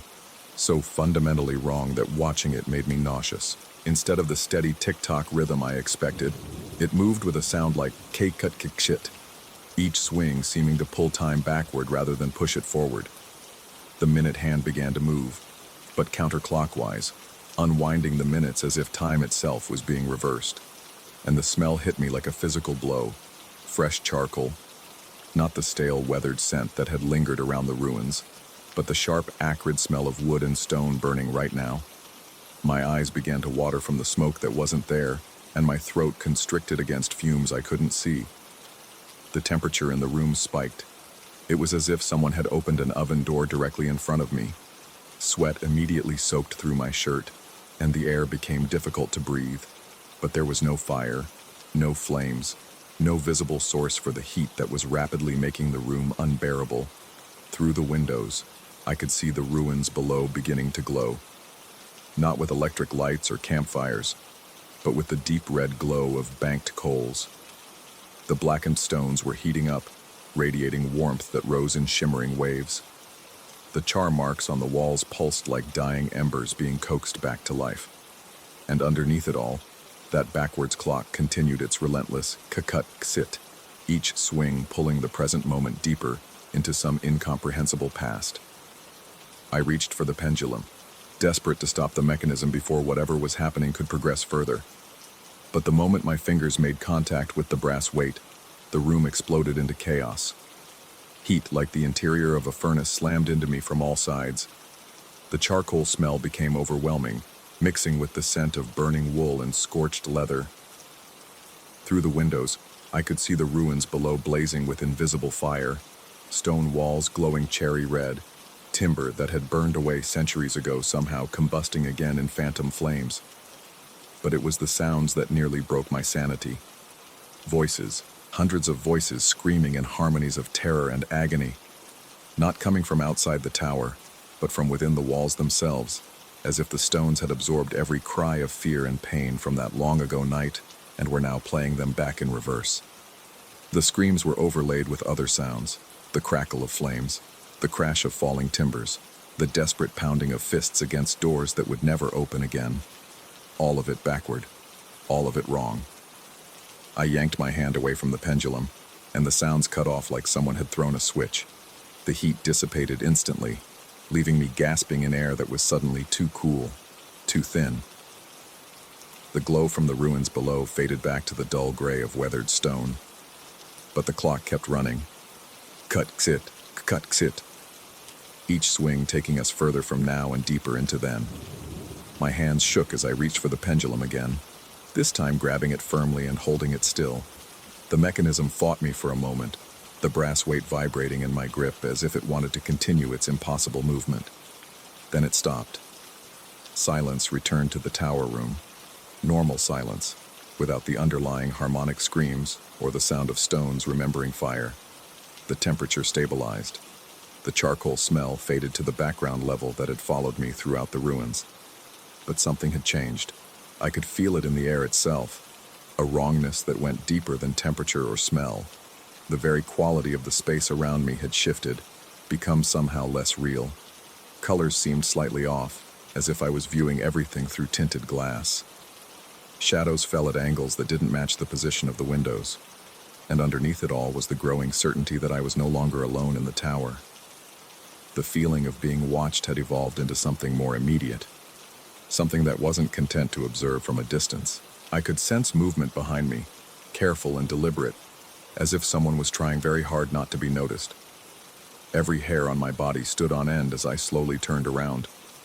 The room was empty, but the air near the doorway shimmered like heat waves, and I could see footprints in the dust, fresh footprints that led from the staircase to where I stood, and then continued past me toward the windows, footprints that matched my boots exactly. My heart hammered against my ribs as I stared at the impossible tracks. They were perfect copies of my own treads, but they told a story I hadn't lived. According to the dust patterns, I had already been in this room multiple times. I had walked this same circuit between clock and windows dozens of times, wearing the same boots, leaving the same impressions. But I had never been here before today. The logical explanations crumbled one by one. These weren't old tracks. The dust was too fine, too evenly distributed. They weren't someone else's boots. The tread pattern was too specific, including a distinctive wear mark on the left heel, where I habitually dragged my foot slightly. And they weren't some kind of optical illusion. I could see where my current footprints intersected and overlaid the existing ones. I was looking at evidence of multiple visits I had never made. The clock face swam in my vision as I turned back to it, the Roman numerals blurring and resharpening in patterns that hurt to follow. Both hands still pointed to midnight, but now I noticed something that made my stomach lurch. The glass over the clock face was slightly fogged, as if someone had been breathing on it from the inside. From the inside, I leaned closer, my own breath adding to the condensation, and saw something that stopped my heart entirely. Scratch marks. Tiny, desperate scratch marks on the inner surface of the glass, as if something had been trapped inside the clock face and was trying to claw its way out. The marks were recent.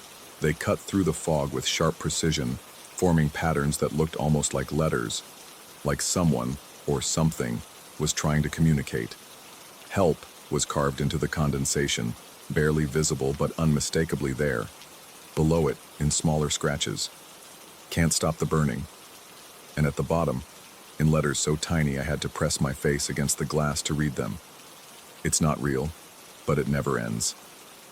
My reflection stared back at me from the clock face, multiplied and distorted by the layers of glass and fog. But it was wrong. The reflection showed me as I was now, sweating, terrified, my hair disheveled from the climb up the tower, but it also showed me as I might be, would be, had been. Other versions of myself layered behind the primary reflection like double-exposed photographs. Some looked older, some younger. Some bore expressions of confusion that matched my current state. Others showed abject terror that far exceeded what I was feeling. And one, barely visible in the deepest layer of reflections, was screaming silently behind the glass. All of them were me. All of them were trapped in the clock face, scratching their desperate messages on glass that separated them from a reality they could see but never touch. I stumbled backward, my heel catching on something that shouldn't have been there. Looking down, I saw a winding key identical to the one hanging from the clock, except this one was lying on the floor, covered in dust and showing signs of long use. The metal was tarnished, the chain broken. Then I noticed another key, and another. The floor around the clock was littered with winding keys in various stages of decay. Some looked centuries old, their metal green with verdigris. Others appeared more recent, their brass still holding hints of shine. All of them were positioned as if they had been dropped by someone standing exactly where I was standing now. Someone who had made the same discovery I was making. Someone who had wound the same clock. Someone who had stopped the same pendulum. Someone who had read the same desperate messages scratched into the inner glass. The pattern was clear and terrifying. This had happened before, many times before. Each key represented another visitor who had found their way to this tower room, who had encountered this impossible clock, who had made the same choices I was making. But where were they now? The question formed in my mind just as the answer became apparent. They were still here, still in the room with me, but displaced in time by the clock's backward mechanism. The footprints in the dust weren't evidence of previous visits. They were evidence of simultaneous visits occurring in different temporal layers. Every turn of that key had wound time backward. Every stop of the pendulum had created a temporal scar. The tower room had become a collection point for moments that refused to move forward, a place where past and present existed in overlapping layers that occasionally bled through to create impossible evidence of what had been and what would be. I was not the first to discover this place. I would not be the last. And somewhere in the layered reflections of that clock face, I could see my own future, trapped behind glass, scratching warning messages that no one would heed, watching helplessly as new versions of myself repeated the same sequence of discoveries and choices that had led to this moment. The clock's hands pointed to midnight. But midnight of when? Which midnight? How many midnights had accumulated in this room, stacked like cards in a deck that could never be shuffled? The temperature began to rise again, and I realized with growing horror that the clock was still running despite my stopping the pendulum. The backward time mechanism operated on rules I didn't understand, powered by forces that existed outside normal causality. Stopping the visible pendulum hadn't stopped the clock. It had only made its operation invisible. The charcoal smell returned, stronger than before, and through the windows I could see the ruins beginning their impossible glow. But this time I understood what I was seeing. Not the memory of a fire from centuries past, but the accumulation of all fires, every moment of burning that had ever occurred in this place, compressed into a single, eternal instant of combustion. The stones weren't remembering the fire. They were still burning. They had never stopped burning. And neither, I realized with crystalline clarity, would I. The room around me began to shimmer and shift, reality becoming negotiable as temporal layers pressed against each other. I could see other versions of myself moving through the same space, some arriving for the first time, some leaving in panic, some standing motionless as they grappled with the same realizations I was experiencing. All of us were real. All of us were here. All of us were now. And all of us were trapped in the backward hours of a clock that measured time in reverse, unwinding our minutes and seconds until past and present became meaningless distinctions in a tower room where every moment was midnight and the burning never ended. I reached for the winding key hanging from the clock, knowing I would turn it, knowing I would start the sequence again, knowing I would make all the same choices because those choices had already been made in a time that moved backward toward a beginning that was also an ending. The key was warm in my fingers. The clock face reflected infinite versions of my terrified expression, and somewhere in the ruins below, fresh charcoal began to burn with the heat of a fire that had never been extinguished because it had never truly begun. Time moved backward. The burning continued, and I understood, with the terrible clarity of someone whose midnight had become eternal, that I had not discovered this place. This place had discovered me, had been waiting for me, had been calling me here across centuries and timelines and layers of reality, pulling me backward through the hours to this moment that was every moment, this choice that was every choice, this ending that was also a beginning in a clock that wound time in the wrong direction and measured eternity in the space between tick and tock. Kakut kasit. The sound echoed in dimensions I couldn't name, and I began to turn the key.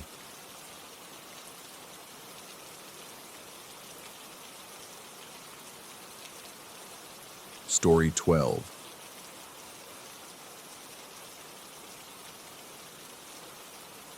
Said lights carved a narrow tunnel through the Idaho desert darkness, two pale beams that seemed to dissolve into nothingness just yards ahead. I'd been driving for 6 hours straight, my eyes burning from the strain of staring into that endless black void. The radio had given up on me somewhere past Boise, leaving only the hum of the engine and the whisper of wind against the windows to keep me company. 3 a.m. The witching hour, my grandmother used to call it. The time when the world grew thin between what was real and what lurked just beyond perception. I'd always dismissed her superstitions, but out here in this vast emptiness, her words seemed to carry more weight. The coffee had long since worn off, leaving behind a jittery exhaustion that made my hands tremble slightly on the steering wheel. I should have stopped at that last truck stop, should have grabbed a motel room and waited for daylight. But something had driven me forward, an inexplicable urgency that I couldn't name or explain. That's when I saw it. A shape in the road ahead, black against black, visible only because it blocked the stars. I eased off the gas, squinting through the windshield as my headlights gradually illuminated what waited for me. A scarecrow, standing dead center in the middle of the asphalt, arms spread wide as if greeting an old friend. But this wasn't some farmer's field guardian. This thing wore a black suit, crisp and formal, like it was dressed for a funeral. The fabric looked expensive, well-tailored, completely at odds with the rough burlap face and the straw that peeked out from the sleeves and collar.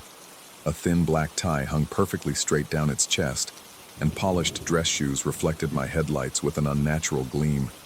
I slowed to a crawl, my heart hammering against my ribs. Who the hell puts a scarecrow in the middle of a highway? Some teenagers playing a prank? But there were no farms out here, no houses for miles, just scrub brush and alkali flats stretching to the horizon. I pulled to the left, giving the thing a wide berth. As I passed, I rolled down the window slightly, letting in the cool desert air. That's when it happened. The scarecrow's head turned. Not a gradual rotation, not the slow movement of something caught by the wind. It snapped around like a bird watching prey, tracking my car with mechanical precision. And then as I drew alongside it, it spoke. Marcus. My name. Whispered through the gap in my window in a voice like dried leaves scraping against concrete. A voice that seemed to come from everywhere and nowhere, carrying impossible knowledge. My foot found the gas pedal without conscious thought. The car lurched forward, gravel pinging against the undercarriage as I fought to maintain control. In the rearview mirror, I watched the scarecrow shrink to a dot, then disappear entirely into the darkness behind me. My hands shook as I rolled the window back up, sealing myself in the relative safety of the car. The logical part of my mind scrambled for explanations. Hallucination brought on by exhaustion. Road hypnosis. A trick of the light and wind that had made the thing seem to move and speak. People didn't put scarecrows in the middle of highways, and scarecrows certainly didn't know your name. But even as I tried to rationalize what I'd experienced, a cold certainty settled in my gut. That thing had been waiting for me, specifically for me. I drove harder than I should have on that empty road, pushing the speedometer past 80, as if distance could somehow protect me from what I'd seen. The desert landscape blurred past, identical mile after mile of nothing.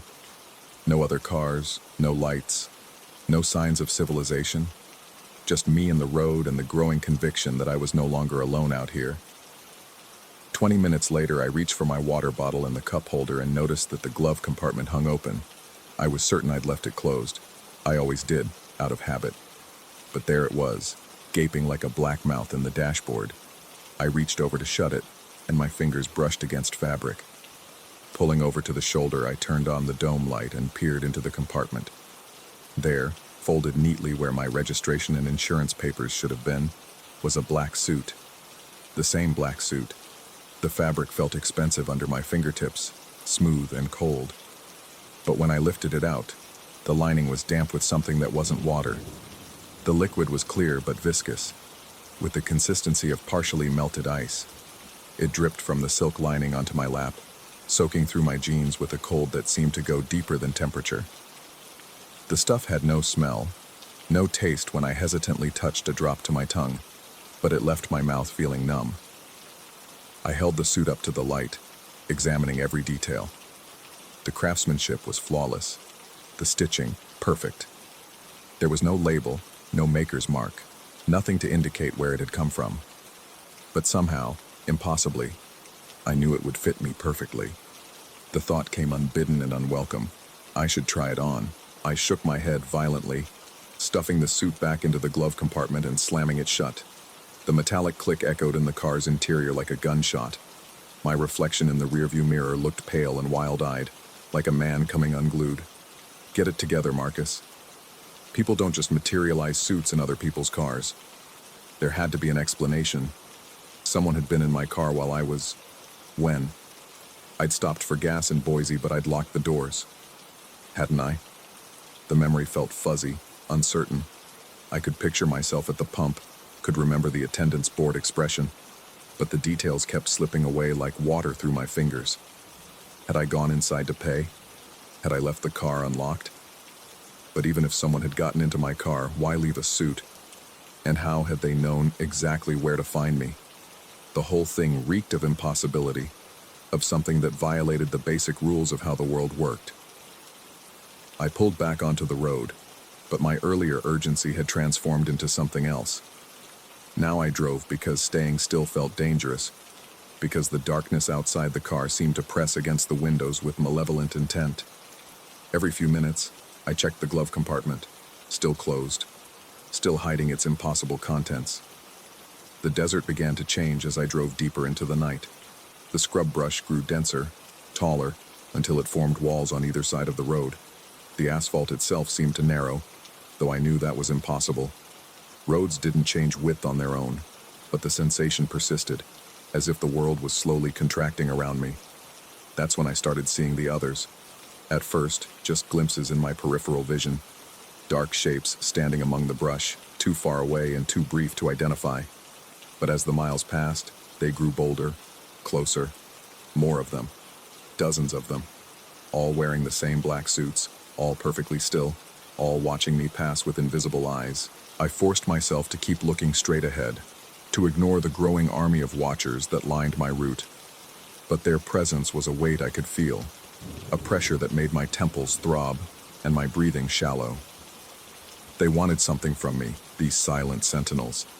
They were waiting for something. The realization hit me like a physical blow. They were waiting for me to stop. Every muscle in my body screamed at me to pull over, to get out of the car, to walk among them and take my place in their ranks. The urge was almost overwhelming, a compulsion that seemed to bypass rational thought entirely. My hands began to turn the wheel toward the shoulder without my permission. I bit down hard on my tongue, using the pain to anchor myself in reality. The metallic taste of blood filled my mouth as I wrestled the car back onto the road, but the effort left me shaking, exhausted in a way that went beyond mere physical fatigue. How long had I been driving? The dashboard clock read 4:17 a.m., but that was impossible. It had been just after 3 when I'd encountered the scarecrow, and I couldn't have been driving for more than 45 minutes since then. Unless I'd lost time. Unless something had happened during those missing minutes that I couldn't remember. The thought terrified me more than the scarecrow, more than the suit, more than the watching figures in the brush. Time was supposed to be reliable, constant. You couldn't just lose pieces of it like pocket change. But even as I tried to rationalize the discrepancy, I became aware of other inconsistencies. My gas gauge read fuller than it should have, as if I'd stopped for fuel somewhere along the way. There was sand on my shoes, gritty between my toes, though I couldn't remember getting out of the car. And in the cup holder where my water bottle should have been, I found a business card. The card was black with silver lettering, expensive looking like the suit, but there was no name on it. No company, no contact information. Just an address, 1247 Meridian Road, and below that, a single word, midnight. I knew that address. The knowledge came from nowhere, unbidden and certain. Meridian Road. I was supposed to go to Meridian Road. The GPS on my phone showed no signal, but somehow I knew the way. Left at the next intersection, then straight for 3 miles, then right onto a dirt track that wouldn't appear on any map. The knowledge felt foreign in my head, like a voice that wasn't quite my own whispering directions.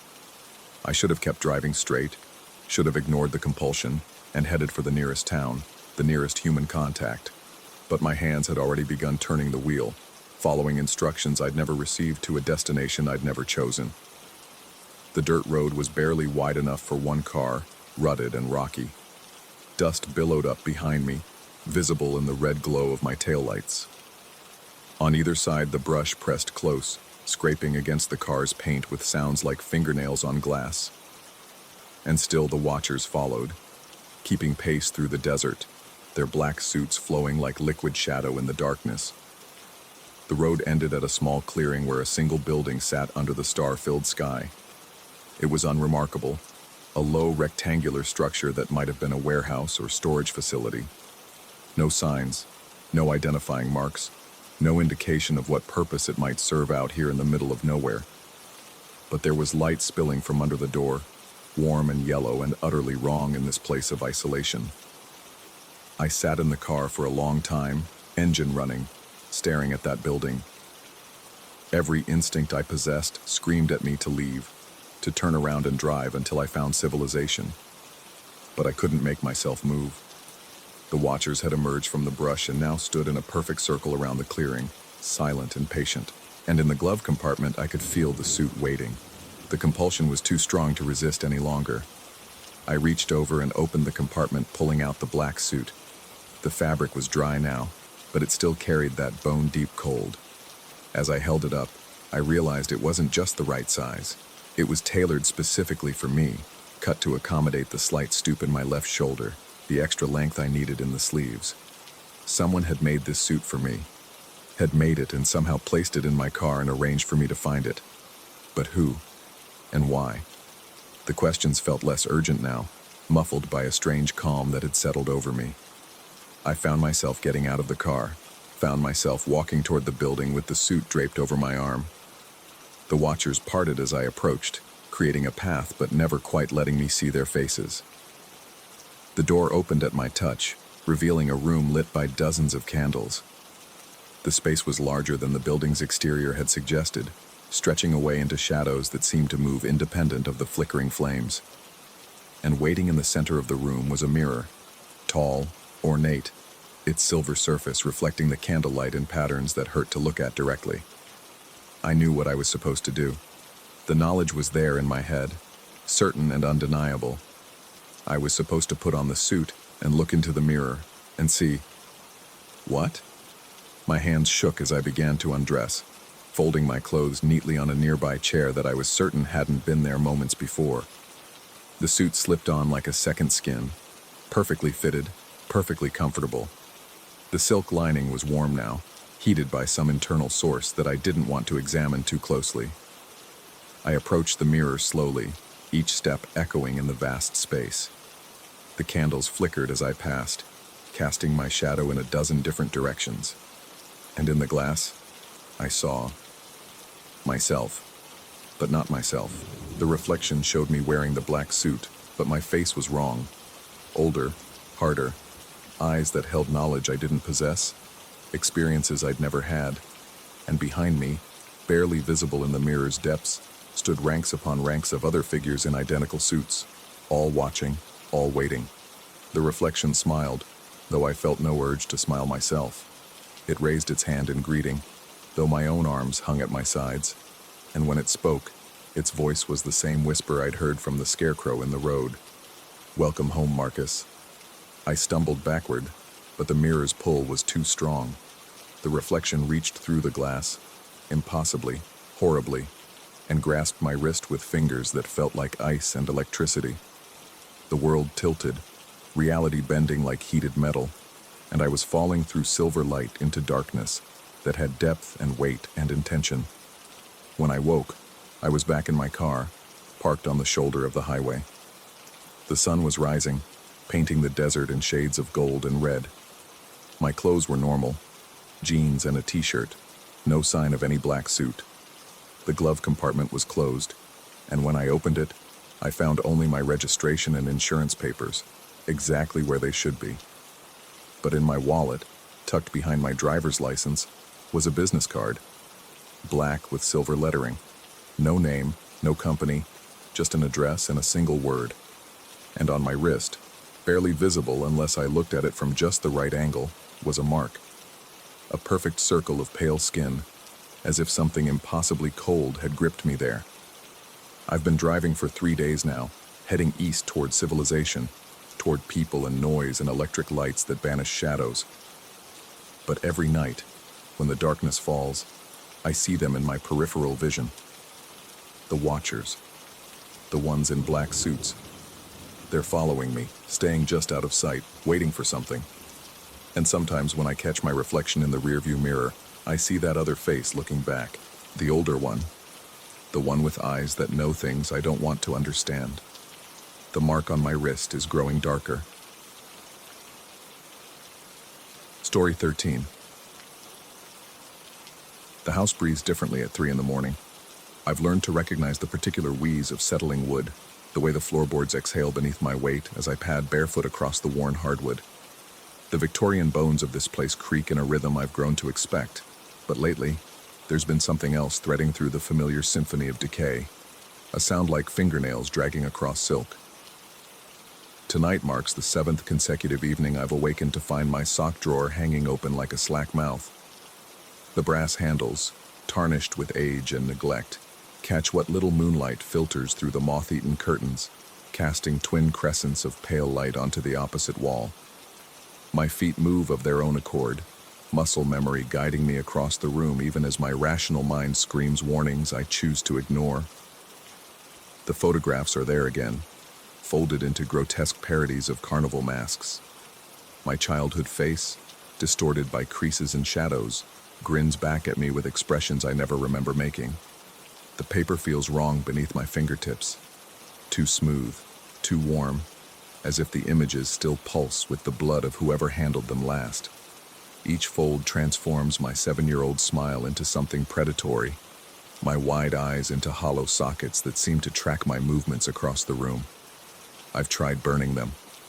God help me, I've tried. The matches strike easily enough, sulfur blooming in the stagnant air, but the flames refuse to take hold. Instead, the photographs seem to absorb the heat, growing warmer in my palm until I'm forced to drop them. They flutter to the hardwood like wounded birds, then somehow, impossibly, migrate to the walls. I find them pressed against the faded wallpaper in the morning, their edges perfectly aligned with the roses and vines pattern, as if they'd always belonged there. The smell lingers for days afterward, lavender but wrong, cloying and rancid, like flowers left too long in standing water. It seeps into my clothes, my bed sheets, the very air I breathe until I can taste decay on my tongue with every inhalation. I've scrubbed the walls until my knuckles bleed, replaced the air fresheners, even hired a cleaning service. But nothing dispels that sickly sweet miasma. The woman from the cleaning service, Mrs. Chen, stood in the doorway of my bedroom with her supplies clutched to her chest like armor. Her dark eyes darted from corner to corner, never quite meeting mine, and when I asked what was wrong, she simply shook her head and backed toward the stairs. "House doesn't want to be cleaned," she murmured, and I haven't seen her since. The isolation weighs heavier now that even the cleaning lady won't enter my space. I work from home, translating technical documents from Portuguese to English, a job that requires precision but little human contact. My clients communicate through email, my groceries arrive via delivery service, and my social interactions have dwindled to brief exchanges with the mailman and the occasional wrong number call. The house has become both sanctuary and prison, its walls closing in by degrees so subtle I hardly notice until I realize I haven't left the property in 3 weeks. Sleep, when it comes, brings its own torments. I feel them before I see them. Phantom fingers, ice cold and impossibly dexterous, working at my ankles beneath the covers. The sensation is maddeningly specific. Individual fingertips tracing patterns against my skin, weaving invisible threads around my bones. I've thrown back the blankets countless times, heart hammering against my ribs, only to find nothing but empty air and my own clammy flesh. But the feeling persists. Even now, as I sit in my desk chair typing these words, I can sense something coiling around my left ankle, tightening with each keystroke. The phantom chord seems to pulse with its own rhythm, a slow, hypnotic thrumming that matches the cadence of my heartbeat. The mirrors throughout the house have begun reflecting things that aren't there. It started small, a flicker of movement in my peripheral vision, easily dismissed as tricks of light or fatigue. But the distortions have grown bolder, more insistent. Yesterday, while shaving, I caught sight of a child standing behind me in the bathroom mirror. When I spun around, of course, nothing was there but the familiar clutter of toiletries and the shower curtain hanging limp and motionless. The child looked exactly like me at age 7, but wearing one of those grotesque paper masks I find each morning. The mouth hole gaped too wide, revealing glimpses of something wet and dark beyond, and the eye holes seemed to bore into me with an intelligence that made my skin crawl. I've covered every reflective surface in the house now, draping sheets over mirrors and turning picture frames face down. But I can still feel eyes watching from behind the fabric barriers, patient and unblinking. The photographs themselves have begun to multiply. What started as 3 or 4 images has expanded into dozens, then hundreds. They appear in drawers throughout the house, not just the sock drawer now, but kitchen cabinets, bathroom vanities, even tucked between the pages of books on my shelves. Each one shows the same 7-year-old face, but folded into increasingly elaborate masks. Some sport horns curling from the temples, others feature multiple eye holes that create the illusion of compound vision, and the most recent additions seem to incorporate additional materials. Strands of hair, fragments of fingernail, things I prefer not to identify. The resemblance to my childhood self is perfect, down to the small scar on my chin from a bicycle accident and the slightly crooked front tooth that orthodontia never quite corrected. But the expressions captured in these images are nothing I remember from my actual childhood. They're knowing, calculating, predatory in a way that makes my stomach churn. I've begun to question my own memories. Did I really have such a normal childhood? The fragmented recollections swimming in my consciousness seem increasingly unreliable, like trying to grasp smoke. I remember birthday parties and summer vacations, scraped knees and bedtime stories, but the details feel borrowed from someone else's life. When I try to focus on specific moments, they dissolve into impressions of impressions, leaving me grasping at shadows. The weaving sensation around my ankles has spread upward now. Phantom threads coiling around my calves, my knees, my thighs. I can feel the pattern they're creating, intricate, purposeful, binding me to something I can't yet comprehend. The cold touch has become almost comforting in its consistency, the only reliable sensation in a world where everything else shifts and warps without warning. My reflection in the covered mirrors has begun to move independently. I can see it sometimes, a dark shape writhing behind the sheets I've hung over the glass surfaces. The movement is deliberate, controlled, performing actions I'm not taking. While I stand perfectly still, my reflection gestures and beckons, its shadow hands pressing against the fabric barrier from the other side. The house itself seems to be changing, walls breathing in rhythm with my pulse, floorboards yielding beneath my feet like flesh rather than wood. The familiar creaks and sighs have transformed into something almost conversational, as if the structure is trying to communicate in a language I don't yet understand. Food tastes different now. Everything carries that underlying note of rancid lavender, no matter how carefully I prepare it. Water from the tap runs cloudy, filled with particles that might be dust or might be something else entirely. I've stopped eating much, surviving on crackers and bottled water delivered from outside. But even these seem contaminated by proximity to the house's influence. The boundary between waking and sleeping has begun to blur. I find myself standing in rooms with no memory of how I arrived there, engaged in activities I didn't consciously choose to perform. This morning, I awakened to find myself in the basement, surrounded by hundreds of those paper masks arranged in concentric circles on the concrete floor. My fingers were stained with something dark and sticky, and my ankles burned as if invisible ropes had been pulled tight around them. The child in the mirrors has grown bolder, no longer content to hover in the background of reflections. Sometimes I catch glimpses of it moving through the house independent of any reflective surface. A small figure in ill-fitting clothes that might have been mine decades ago. It never approaches directly, always maintaining a careful distance, but I can feel its attention like heat against my skin. The photographs have begun appearing in places I haven't looked, taped inside lampshades, tucked under cushions, even pressed between the pages of books I'm certain I've never opened. Each discovery feels like an invasion, evidence that something moves through my space while I sleep, or while my attention is focused elsewhere. I've started leaving cameras running overnight, hoping to capture proof of whatever enters my bedroom. But the footage reveals nothing but static and distortion. The audio, however, captures sounds I don't remember making. Footsteps, whispered conversations in a voice that might be my own, and beneath it all, the soft susurrus of thread being woven through fabric.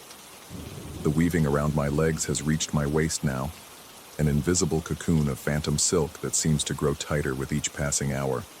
I can feel individual threads binding my movements, restricting my range of motion in ways both subtle and profound. Walking requires conscious effort, as if I'm moving through thick syrup, and turning my head sends ripples of tension through the invisible web. My computer screen sometimes displays images I didn't open, childhood photographs that appear between one keystroke and the next, then vanish before I can react. The faces in these pictures wear expressions I don't recognize, emotions that seem alien and wrong. They're definitely me, but they're also something else. Something that understands things my conscious mind refuses to acknowledge. The house holds its breath now during the deepest hours of night, waiting for something I can sense but not name. The familiar sounds of settling wood have stopped entirely, replaced by a silence so complete it presses against my eardrums like physical weight. In this unnatural quiet, I can hear my own heartbeat, my own breathing, and beneath both, the whisper-soft sound of threads being drawn tight. Sleep comes in fragments now, if at all. I drift in and out of consciousness while sitting in chairs, standing in doorways, sometimes with my hands pressed against walls as if trying to push my way out. During these micro-sleeps, I dream of small fingers working with infinite patience, weaving patterns that will make sense only when they're complete. The child appears more frequently during these episodes, no longer confined to mirrors or peripheral vision. It sits cross-legged on my bedroom floor, hands moving in complex gestures that leave trails of light in the air. The paper mask it wears seems to be constructed from pieces of my own face, features layered and folded until they create something that is both me and not me. When I try to approach, the phantom threads around my legs go taut, holding me in place with surprising strength. I can only watch as those small hands continue their work, weaving something vast and intricate from materials I cannot see. The boundary between the child and myself has begun to dissolve. Sometimes I look down to find my own hands moving in those same complex patterns, fingers dancing through air thick with invisible thread.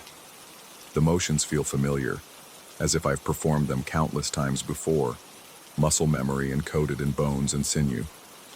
But I have no conscious recollection of learning these movements, no awareness of their purpose or significance.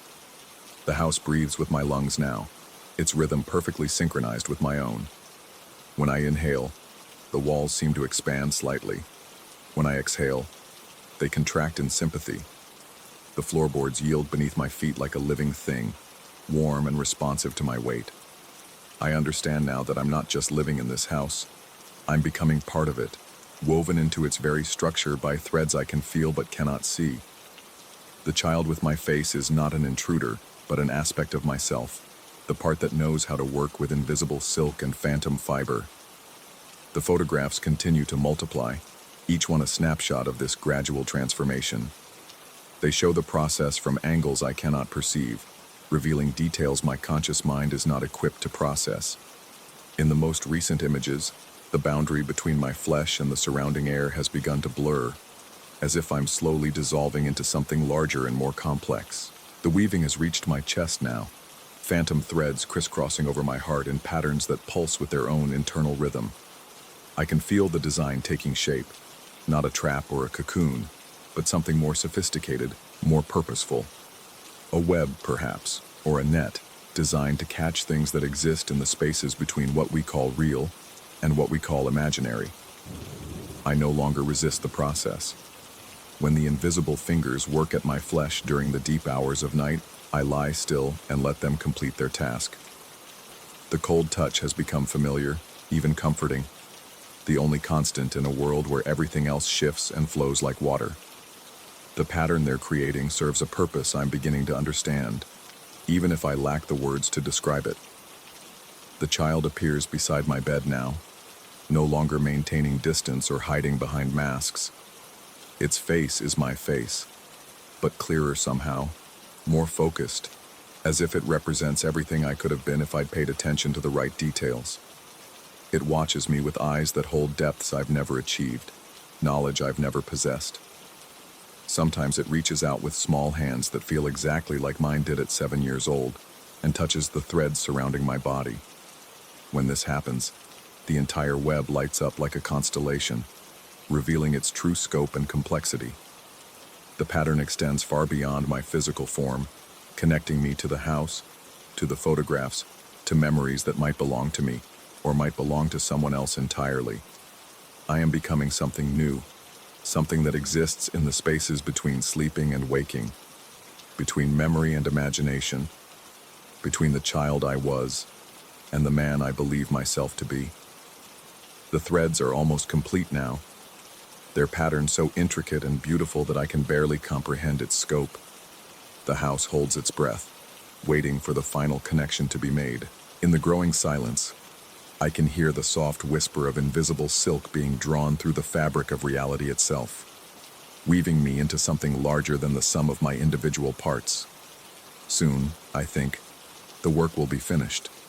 Soon, I will understand what I'm becoming, what I've always been in the process of becoming. The child with my face smiles through the darkness, its hands never stopping their patient, perfect work. The weaving continues,